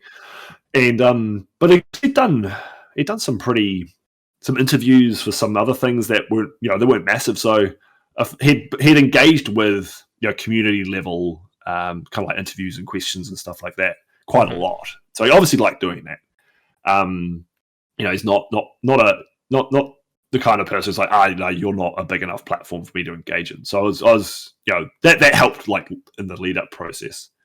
But then so then he said yes, and it was a matter of just locking down a time, which took a little bit of back and forth because he's a busy man. Like on the day, it's the most nervous I've been for a long time. We're talking like fifth form giving a speech kind of nervous, for English class, which I always hated. I think it was 6 a.m. No, we started at 7 a.m. my time, Sunday morning, and I was seriously tempted to have like whiskey to settle my nerves. It's like tempting, but I probably shouldn't. But I don't know if even I'm getting out at 6 a.m. on a Sunday, even for John Romero. I think I was up at 5. I'd be like, look, John, it's not going to be high quality if I have to get up at this time. It's like, mate, I love you, but you're not important enough. But he was an absolute fucking lovely person. He was just so easy to talk to. I felt like he really enjoyed the top, like, because I asked him afterwards, what made you say yes? And he told me, I don't often actually get to talk about level design specifically. Like it was, he does the I'm John Romero and I make Doom kind of interviews. Must get 1,000 requests for those a day kind of thing, but done to death. And to talk about old school level design and that kind of thing. It must have resonated with him to some degree. He was really into it, and it was quite funny. The kind of like the momentous point of the show, which was the reveal of Sigil 2. Mm-hmm. I didn't realize that was a fucking scoop. That he hadn't announced that yet. Because when he said it, I was like, "Oh, Sigil 2, cool." It's like, "Oh, that must have been said somewhere. That must be known." Tweeted. Like, sweet. Yeah, they must have tweeted that somewhere. There must be an article somewhere. They're like, I'm making Sigil 2 now. Oh, yeah, sweet. Oh, that sounds like cool. Oh, yeah, Sigil 1 was good. I'm looking forward to Sigil 2. And just moved on. Mm-hmm. And then, like, fucking Twitter, there's all these, various platforms announcing, John Romero has just announced Sigil 2. Like, wait, no one knew about that? That was fucking surreal. Realize he hadn't announced. I don't know. Yeah, I doubt it. I actually thought maybe he didn't. I don't actually think he planned on it. It was just we're just talking about it. It's like, hey, no, Sigil 2 will be a thing, and it was such a natural part of the conversation that all of it we just kind of we just go like, oh, sweet, all right, next question, Yeah. But no, it was amazing. Like it was like bucket list highlight of your life kind of thing. Getting to talk to him, sure. and it's such a positive experience with it. Well, he's like in every interview I've heard with him, he's always he just seems happy to be talking about like games. Like he still has that like childlike enthusiasm for what he does. Oh, for sure. He's a man doing what he loves, and it shows. It really shines through in his interactions with people. And his memory is so good for it too that I think he's a good interview because he actually remembers what was happening. Yeah. Hi, Sandy. I hope you're doing well. And you're right. So when you ask him a question, he's got all that information and knowledge and experience, right there. There's always things to pick at and little tangents that you can go down, and he's happy to to reminisce about that kind of stuff, which makes him just a really natural conversationalist. It was very I was very worried that the conversation would be stilted and very like, here is your question and here is my answer, blah blah blah. But it probably took about 5 or 10 minutes for us to warm up, particularly me with my nerves. But once we got into moving through the topics and whatnot, it was it felt quite natural, which was it was a good listen, sure. So I guess to move on to the big thing that you're working on at the moment, which is Age of Hell, and it's become, as far as I'm aware, it started its inception as just a sort of a mod for Doom, and then grew into a standalone game. Can you talk a bit about sort of the early conceptual stages of the project and how it became its own game? Yeah, so I mentioned earlier, like the whole I want to make a megawad dream. Yeah. And actually, I can trace it all the way back to there. The original concept was called Insanity, and the idea was based off. Linking Doom back to D&D again. There's a mad fucking wizard in D&D called Hallister, who is constantly making a dungeon and filling it with monsters for adventures to fight in. So it's this great, it's almost like a procedural generator for encounters. And I like, because I've always liked the abstract design. It's like, that idea sounds kind of cool, where you just kind of like quest into this random kind of place where there's all sorts of wild, crazy shit, and it doesn't have to make sense because it's this mad wizard building it. So that was the original kind of concept. And then it quickly devolved into a whole lot of hellscapes because that's what I like to make. Right. And I can't remember when I started referring it, like at least in my head, because it was just me beavering away in my own home from time to time as Age of Hell. But it was a while ago. It was at least 10 years ago. No, definitely more than that now.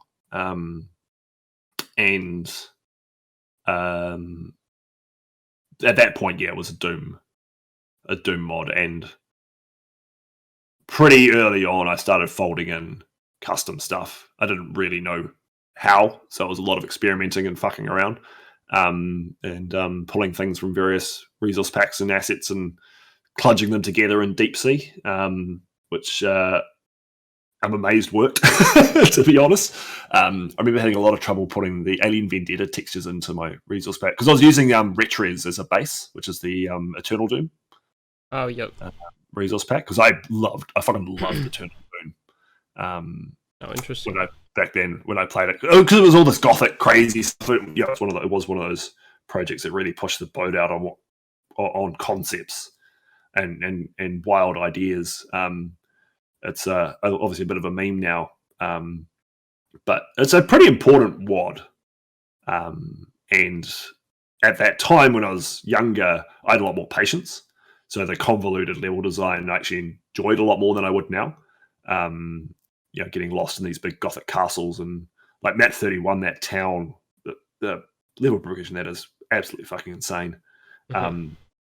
It's impressive. Always telling me to play Eternal. Oh, it's good. It's worth a play. It's an experience. I think you actually quite enjoy it. It's not like Community Chess 1. It's not that level of memery, but it's impressive. It is impressively put together, and there is thought in it. But it is highly obtuse at times. But anyway, Eternal Doom was a big early inspiration. I talked about Asphalt and Sunder, but Eternal Doom, like in terms of cool ideas, was pretty impactful on me at the time. So I started, found Realm 667 like everyone does at some point in their life. And like, cool, I would add everything. Yeah, of course. I think at one point there was like 80 different new monsters in that I'd taken from there. So I did that thing.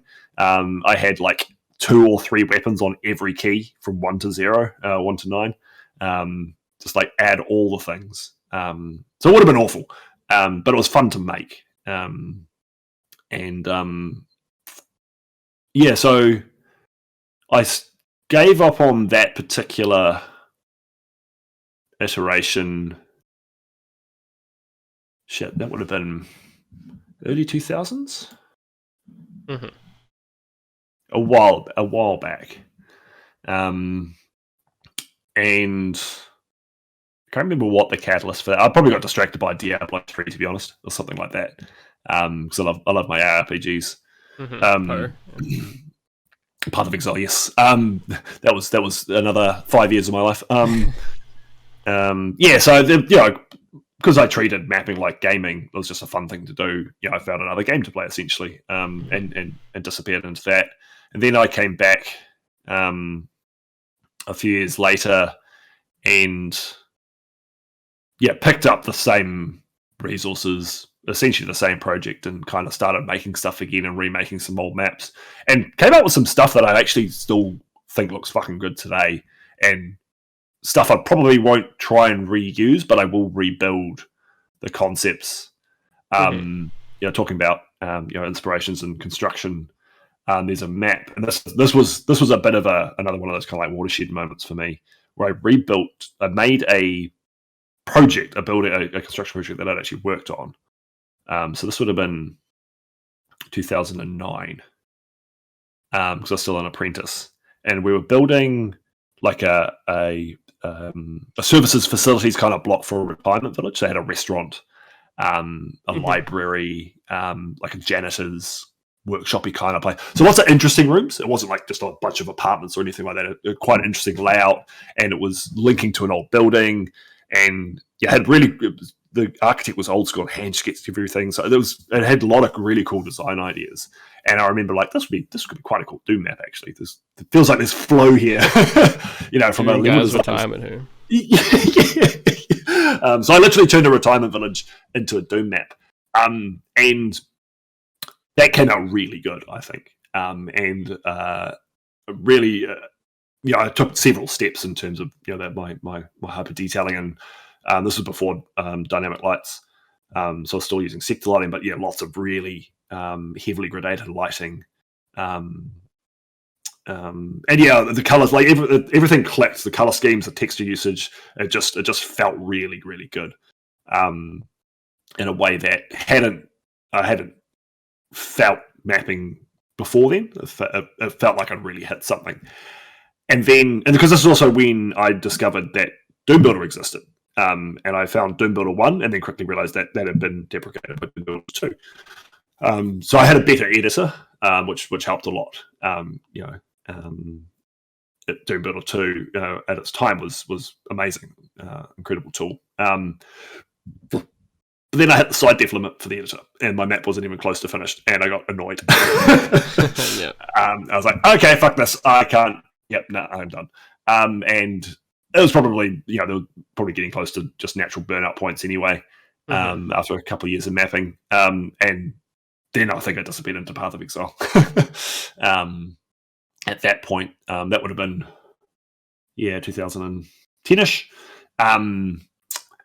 But the kind of idea at that point for Age of Hell had been well established in my head. Just these abstract hell maps.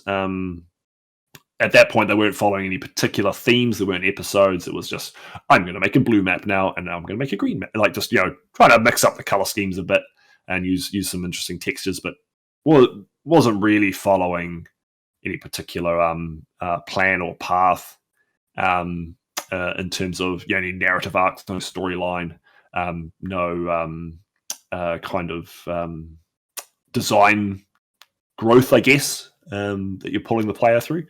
But yeah, it was a lot of fun, and there are some good ideas there that I'll be revisiting and resurrecting in some shape or form. And then yeah, like I said earlier, the post, finally found Doomworld and created an account and shared some of those screenshots from the retirement village map, the ones that I posted, and that kind of re-triggered work on the Doom mod version of Age of Hell. As we created the thread and started making a little bit of attention, interacting with the community, getting a few people to help out over the next year or so, meeting people and all that kind of stuff. So that was what the genesis of the current iteration. I think can be traced back to that kind of reintroduction, and joining the community in some shape or form.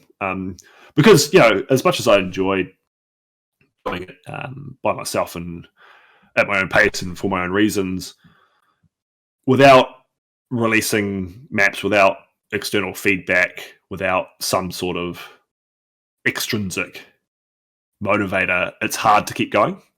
Yeah. You'll stop. I think it's fair to say. You'll just. Well, it's hard to come up with sort of. It's hard to push yourself in new directions, I guess. Yeah, exactly. You don't get exposed to new ideas. You stagnate and then you lose interest, and that's fine. If I have no regrets or anything of that kind of ilk for the way I did that. I think it was the right thing for me at the time. It was a lot of fun, and sure, it would have been maybe nice to have released something back then, but I don't know. I don't really care. So then, it seems like you got a lot of extra people on board for Age of Hell, and I think Mr. Cat does the monster design for it, correct? And then so there was an initial wave of people, some of which are still around, like Sino, but like any team, building a team, there's hits and misses, and quite often that's got nothing to do with individuals. It's just people get busy and maybe they don't quite fit with the other like some personality clashes here and there, all that kind of usual team building stuff. So that initial, when it was a mod, that was an attempt was made there, but then Mr. Cat, that was definitely an important piece of the puzzle. And he was originally just brought on to make music, and I started talking because it's another New Zealander, another Kiwi. They are rare in the Doom community, so that was cool. And it turns out he's a multi-talented sorcerer of dark power when it comes to this kind of stuff. And he started like, all right, let's make some monsters. Like, he started just tooling around and making shit, and from that, having him as a contributor and someone working on the project, that's where the idea to do a full asset replacement came. So it was still kind of a TC then, Doom based, but it was going to be replace the existing Doom monsters with new versions that were based on it, so they're still analogous to the classic Doom enemies, but made from scratch. New attacks, slightly enhanced behavior, that kind of stuff. And we went from there. And once you start down that path, it's not that far to standalone game. Yeah, for sure. And the monster design is really, it's quite unique. Like, I don't want this to sound bad because I don't mean it in a bad way, but the monsters have like a strange kind of almost claymation sort of feel. Like, they feel very Burton-esque, I think. Yes, and I think that's down to Cat's workflow. So you're like, claymation is a good kind of comparison point because they're made in the program Sculptress. So it's like they're like being sculpted out of clay. So they've got this organic kind of roundness to them, and things are like drawn, like pulling on a you pull on a Play-Doh or something, you get this kind of like string coming out of it, and you're 100% right there. And then so they're made as models, and sculptress, then and painted, rendered, then rigged to animate in Blender, and then exported as sprites. So it is very much like a stop motion process, like pose the model here, as opposed to like a more traditional hand drawn method where you're drawing each frame from scratch, whether it's pixel art or hand drawn or whatever. So it is literally just taking photos as the monster moves through a motion, which is I think it's a more common workflow now, but for stuff like Blender and things like that. Certainly not ultra common though, and and also Cat's got his own design sensibilities that are unique, and I think that he's done a fucking incredible job. Because of that sort of unique visual style, have you had to work the map design? Because like you can run into problems where those types of things look out of place, and having I played through the demo of Age of Hell, and I didn't really feel that they did look out of place. I was wondering if any consolations were made to sort of making sure that the monsters fit into the space, and is that more on Mr. Cat's end, or do you do anything mapping wise to help that? Yeah, so the so one of the interesting things that's now happening with Age of Hell is essentially a lot of the OTEX stuff's going to get replaced because there's no commercial license for OTEX. We've got Gazebo is one of them. We've got some texture artists contributing. So because one of the issues with the new monsters, and particularly in the demo, is differentiation between them in the background and telegraphing of attacks.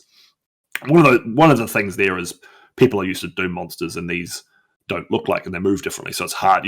When a Revenant in Doom is about to fire, people who play a lot of Doom instantly recognize that frame. When they take that lean, exactly. Or a shotgun is about to fire, they hold that pose, and you're going to shoot me.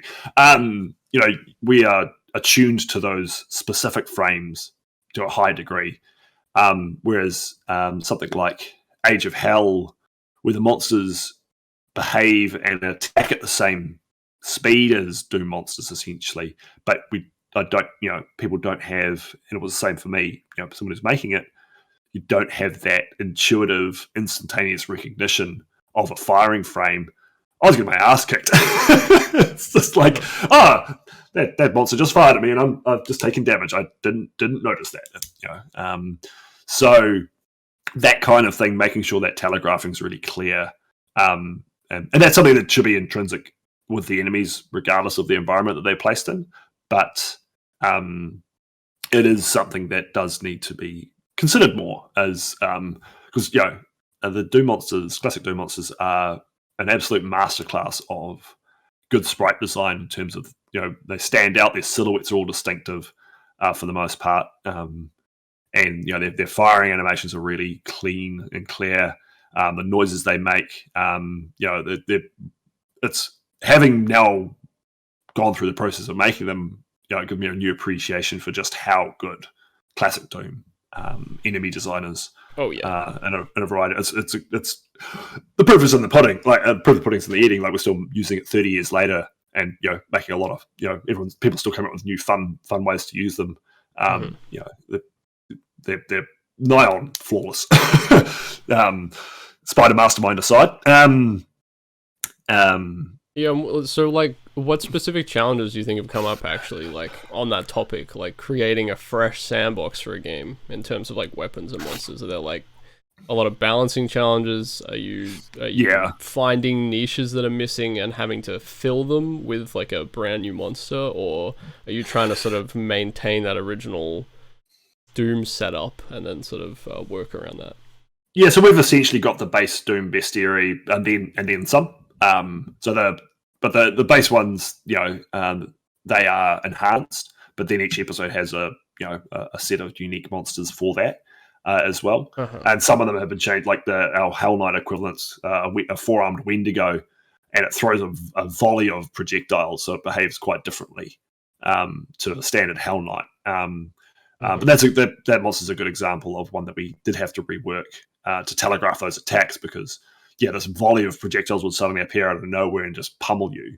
So we added like glowing effects to the hands to make it like, okay, this thing is now attacking you. You can see the bright spots, no matter what the light level is, because I like to make dark maps, and know that this thing's about to fire 3 to 4 projectiles at you very soon. So there's definitely a lot more to it in terms of that balance element. It's not just about sticking the monsters in the space. It's about how does the player read the environment, how quickly do they recognize threats, and you mentioned weapons, like the damage, the various damage levels. How many hit points do you give this monster? Okay, it's feeling a bit too tanky. Is that because the weapon's too weak, or is it because the monster's too tough? So it's not just in classic Doom. It's this is all set. If a Baron feels grindy, well, you might need to give the player a better weapon. But you don't replace the shotgun or change the shotgun values or change the Baron's health values. You might give the player a rocket launcher instead. Whereas, with something like Age of Hell, if the minigun's feeling weak here, there's a variety of causes that it could be. And that took a lot of iterating, just tweaking and up that damage value a little bit. We'll turn that down a touch, change the hit points there by 20. Very small changes, and that's the way to do it. It's just lots of little changes. Because if you make big sweeping alterations in a particular area, you probably swing it too far the other way, or make it worse in a different setting. Because the Age of Hell weapons also have alt fires, which again was just another factor to balance. It's like, it's all come out in a good space, but a lot of time went into that. Fortunately, Cat's got a good kind of base intuition for that kind of stuff, so we start off in about the right area. It was just a matter of micro tweaking things. And because of like the general like high challenge for your Doom maps, what steps are you sort of taking to make Age of Hell fairly accessible for most people? Yeah, so the upper skill limit will be pretty high. There's going to be some challenge modes. So we can cater to people who want that, more difficult experience through ways other than just packing in the monsters. But one thing we've put a bit of effort into, and it's still a work in progress, is difficulty balance mechanics that are built into the difficulty settings. So not just altering the amount of damage you take or the hit points of the monsters, but we've changed like the aggression. So firing frames are a little bit slower on lower difficulties. They pain chance a bit easier. And projectiles move a bit slower. Again, lots of small changes that add up to quite a big difference. And it's working well. That being said, I'm probably still over-tuning the fights a bit too much. Because the wider player base, the wider market is not a Doom slaughter exactly. player. So a fight that feels, the demo is a good example. The final fight in that was originally much harder. Zul said it was too easy, even then. But then the Jennifer was like, this is pretty punishing. So I nerfed it pretty heavily. But even with that, people generally like, this is pretty spicy. That's all part of the learning curve. And there are other ways to challenge people. Like we've got I don't know if you played the hammer mode, where you just get the hammer. I played on, I think it was like the third from the highest difficulty, or maybe. Yeah, so there's a specific mode called Dawnbreaker, and you just get the hammer, and but it gets upgrades. It's a good, and it's not so much as harder, it just plays very differently. And it's a bit of a roguelike because the upgrades are random. And you kind of like, craft a build, as it were. It's really, really good. And I've actually played it. We've tested it on like Sunder and stuff like that. It translates really well. It does sound like a fun concept, yeah. It was funny. It was we're probably 3 weeks away from releasing the demo to the public for the first time. and Cat like 1 week and just spits this out. And it's just because he does that, he just comes up, he just has an idea and just runs with it. And because he works so fast, he can churn out a proof of concept really quickly. And he was like, "Look what I've done," and I was like, "This is pretty cool." And it's like, "All right, let's just cram this into the demo all of a sudden." And it turned out to be a really good decision. It's something that will balance around, make sure that the fights, everything's beatable in that mode as well. But it adds to the replayability. It's something a bit different. Because the hammer, I always wanted the hammer to be pretty central to the themes of the game. So a dedicated hammer mode was just like, fuck yeah, this is so cool. What if I told you there's a Dota 2 hero called Dawnbreaker who uses a big golden hammer? It is a name that has occurred. I think it's in Skyrim as well. I think it's the name of a hammer there. Or maybe, yeah. Yeah. So there you go. It is good. It is a good name. Because our hammer is called Dawnbreaker. So how far along? I know you've got a pretty lengthy timeline established for Age of Hell, but how far along do you reckon new content is for the game in terms of maybe a new demo release or something like that? There's actually a new demo still waiting. It needs a few tweaks. I'm just trying to figure out when's the best time to release it. I was hoping to have it out earlier this year, but there is actually a new demo with a boss added in. So there's a secret fight. So there's some new content, the wings. It's just a matter of figuring out the right point to pop it out to the public. So that's not far away. I have my day job's been very busy this year, and currently balls deep and realms deep stuff. So it shouldn't be too far away. But as far as a major release, episode 1, it's a pretty good spot. I was hoping to have that at least in a kind of testable state this year, but it's probably going to be next year now. I think it's pretty safe to say that episode 1 being public next year is definitely a high likelihood. And episode 2 shouldn't take too long to smash together because it's mostly just going to be the maps.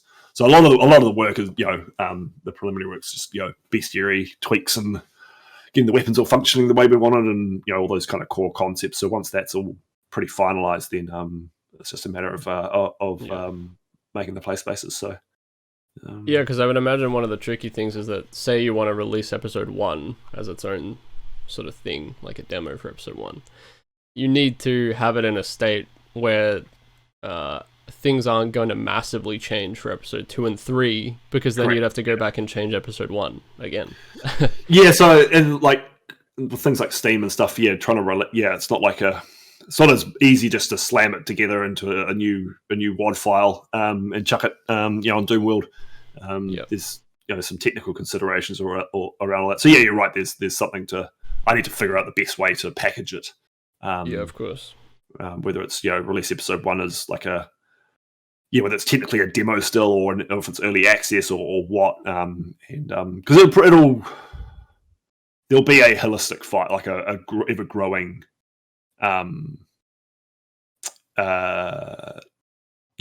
project file that we add to, but there probably will also be maybe released through a smaller, easier to manage platform like Itch, individual episodes for people who don't want to lose saves or anything like that. I mean, it definitely sounds like a process, but for sure. And Steam is not easy to use. The back end is a nightmare. And they take 60-70% of your profit. No, I think it's 30. It's not as. It's still a good chunk. It's still a good chunk, but it's not. But still, 30% is that's a pretty big chunk. They print money. It's crazy.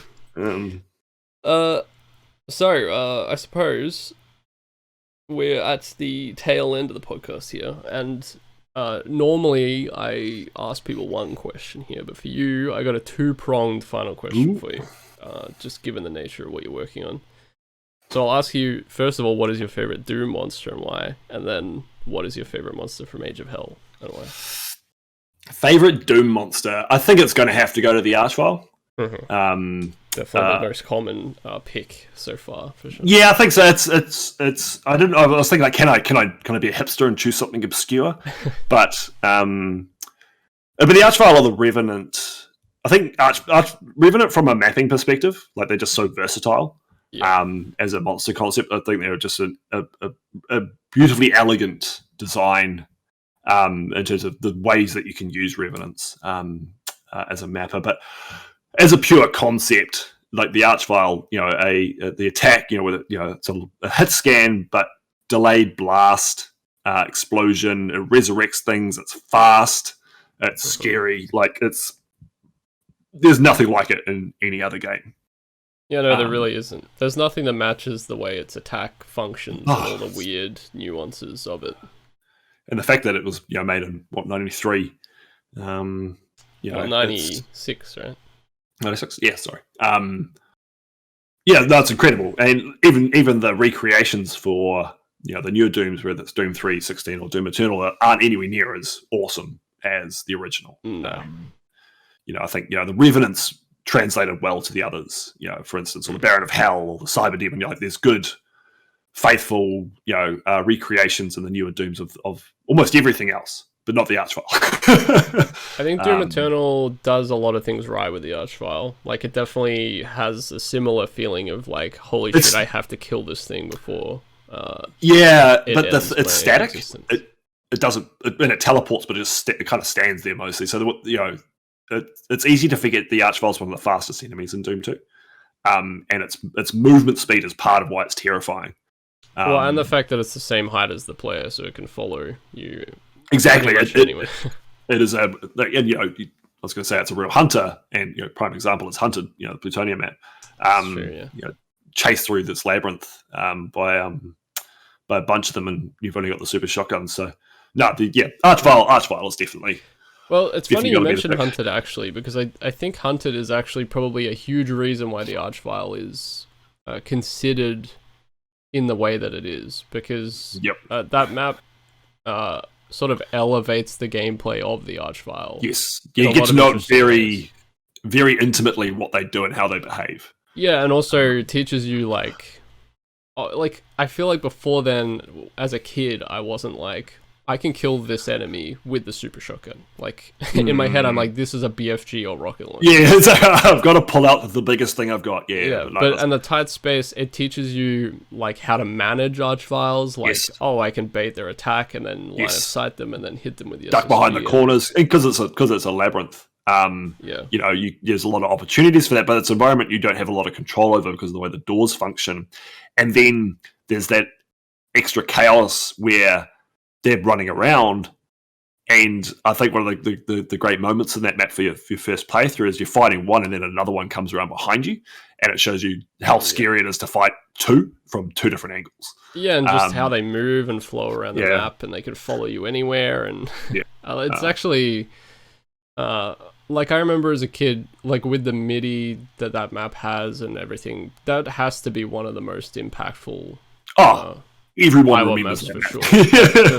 Such a cool experience. Most people hate it. And it has that, like, even the invisible wall at the beginning presenting all the Archviles. Everything about that map is like so ingeniously put together. It's iconic, and then like the BFG at the end. It's like, I bet you wanted this earlier. You're like, you fuck. I was playing continuous, so it was, as a kid. I thought that was the first BFG you could get. Well, yeah, that's what I mean, though. You could carry it through to the next map, so still... No, as in, like, you wanted the BFG to fight the Archviles, and like, okay, now you can have it. Like, you've gotten through the scary part. Definitely. It's, isn't there, like, a trick... Is there a trick exit at the end or something? Yes, there's one that teleports you to a room with 4 Archviles. Like, a tiny space. Control map. Fuck you, fuck you, Dario. Favorite Age of Hell monster then. Favorite Age of Hell monster, because that is a bit more tricky. Like I say, I love them all. They're all my pippies. And maybe something that people haven't even really seen as well.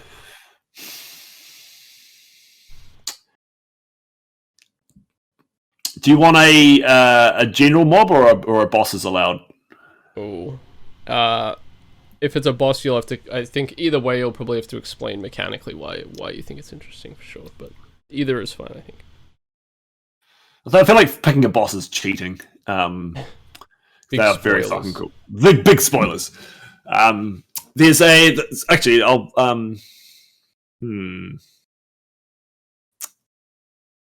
Favorite's a tough one. They are. It's the Revenant. It's still the Revenant. So it's always the Revenant. Yeah, the Bone Reaver. Yep. No, actually, I'll mention two.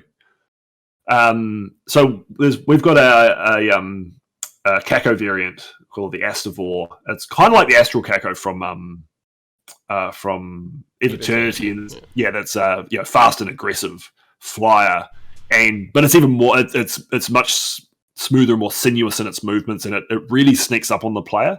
It's kind of an aerial revenant. It's a fast pressure, force the player to move kind of enemy, and it's one of those ones where you're like, okay, here's a flyer fight. I'd normally put 30 Cacos in here. These guys are a bit scary. Let's put 15 Astivores in it, see how it feels, and you just get absolutely bum rushed and killed. It's like, okay, these things are scary, and they just completely become your absolute focus to kill in an encounter and in an interesting way. That's only a few tweaks to the standard kind of flyer enemy concept. They fire a 3-spread projectile.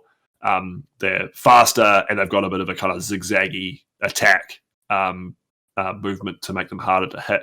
I think it was actually might have been Gazebo's idea to initially that he was requesting a scarier flyer because he's making maps for Age of Hell. But yeah, they're a real game changer and a lot of fun and a surprisingly dangerous threat. And then the other one that I think is really fucking cool is it's one that hasn't really been shown before. I've shown it on stream a couple of times, but it's an episode 3 monster called a Malefic. And it's a mage kind of dude with a staff and a cloak and looks cool and scary. It summons damage over time slots under the player. These kind of runic circles appear on the ground. So it's similar to an Archvile, or maybe more like a Diabolist, like from Supercharge, forcing you to keep moving. But the visual design of a cat really knocked it out of the park on that one. I think. He did it. He did a really good job with all the monsters from what I've seen. Oh, for sure. I know done really well. But yeah, the Malefic, I think, is going to be a lot of fun to use because it's the kind of monster you can probably spam a fair amount. And their threat is very much relative to the amount of space the player's got to move. Because I really like the Diabolus from Supercharge, with its delayed firebomb explosions. You can throw them around in a way that you can't normal Archviles. They've still got a similar-ish kind of threat. They still resurrect things, but you can be a bit more laissez-faire, I guess, with your placement. I'll point to Dubs's Mapwitch 2 map where he used, I think, 300 of them in a fight. I like Dubs to me. It's the only Dubs. It's the can't contain him. The best dumb fight I've ever played. There's I'm really excited about revealing all these new monsters and stuff because they've been they're a lot of fun to fight and play with there will be an SDK, a modding pack of Age of Hell for people to use, and people will be actively encouraged. Yeah. So once it's all kind of finalized, I'll be running some community projects to get people into it. But yeah, there'll definitely be a resource pack. Both idea. And taps into like those original Doom roots of exactly. And I think you'd be kind of silly not to if you're making a GzDoom game, both to let people mod your game, so add in content, but also use the game resources to make their own stuff. That's not easy to do with modern games. So I think that's both, like as you say, a good throwback to our roots, but also a good marketing opportunity. It's like, hey, you played all the content, fuck, you can go make your own. Here's a whole lot of shit that other people have made, and Proteus is doing that really well, encouraging people. That's true. Sure. To make stuff. So no. Yeah, sounds cool. And I suppose people can probably look forward to seeing more Age of Hell in the not too distant future, maybe next year or something. So like I said, sure, the demo update will definitely be out this year. I said that's pretty much shop ready. I think I was actually just waiting for some music. I feel like saying episode 1 next year. Very high chance. Can't promise anything, but the state of the maps. Anything, where we're at with the state of the maps. We're getting pretty close to a finished episode. Which feels good. Yeah, it'll be exciting to get it out there for sure. Well, we've gone pretty long here. Not quite as long as the gazebo episode. that was a big one, but it was great to chat. Great to have you on. Interesting to hear about sort of all these very different projects that you're working on sort of simultaneously. And I'm sure I speak for a lot of people when I say I look forward to seeing what Age of Hell has to offer when the full release comes out. So thank you. Yeah, thanks for coming on, and I'll talk to you soon, I'm sure. Yeah, no, absolute pleasure, Nirvana. Thanks for having me on. Yeah, beautiful. All right. See you next time. Cheers.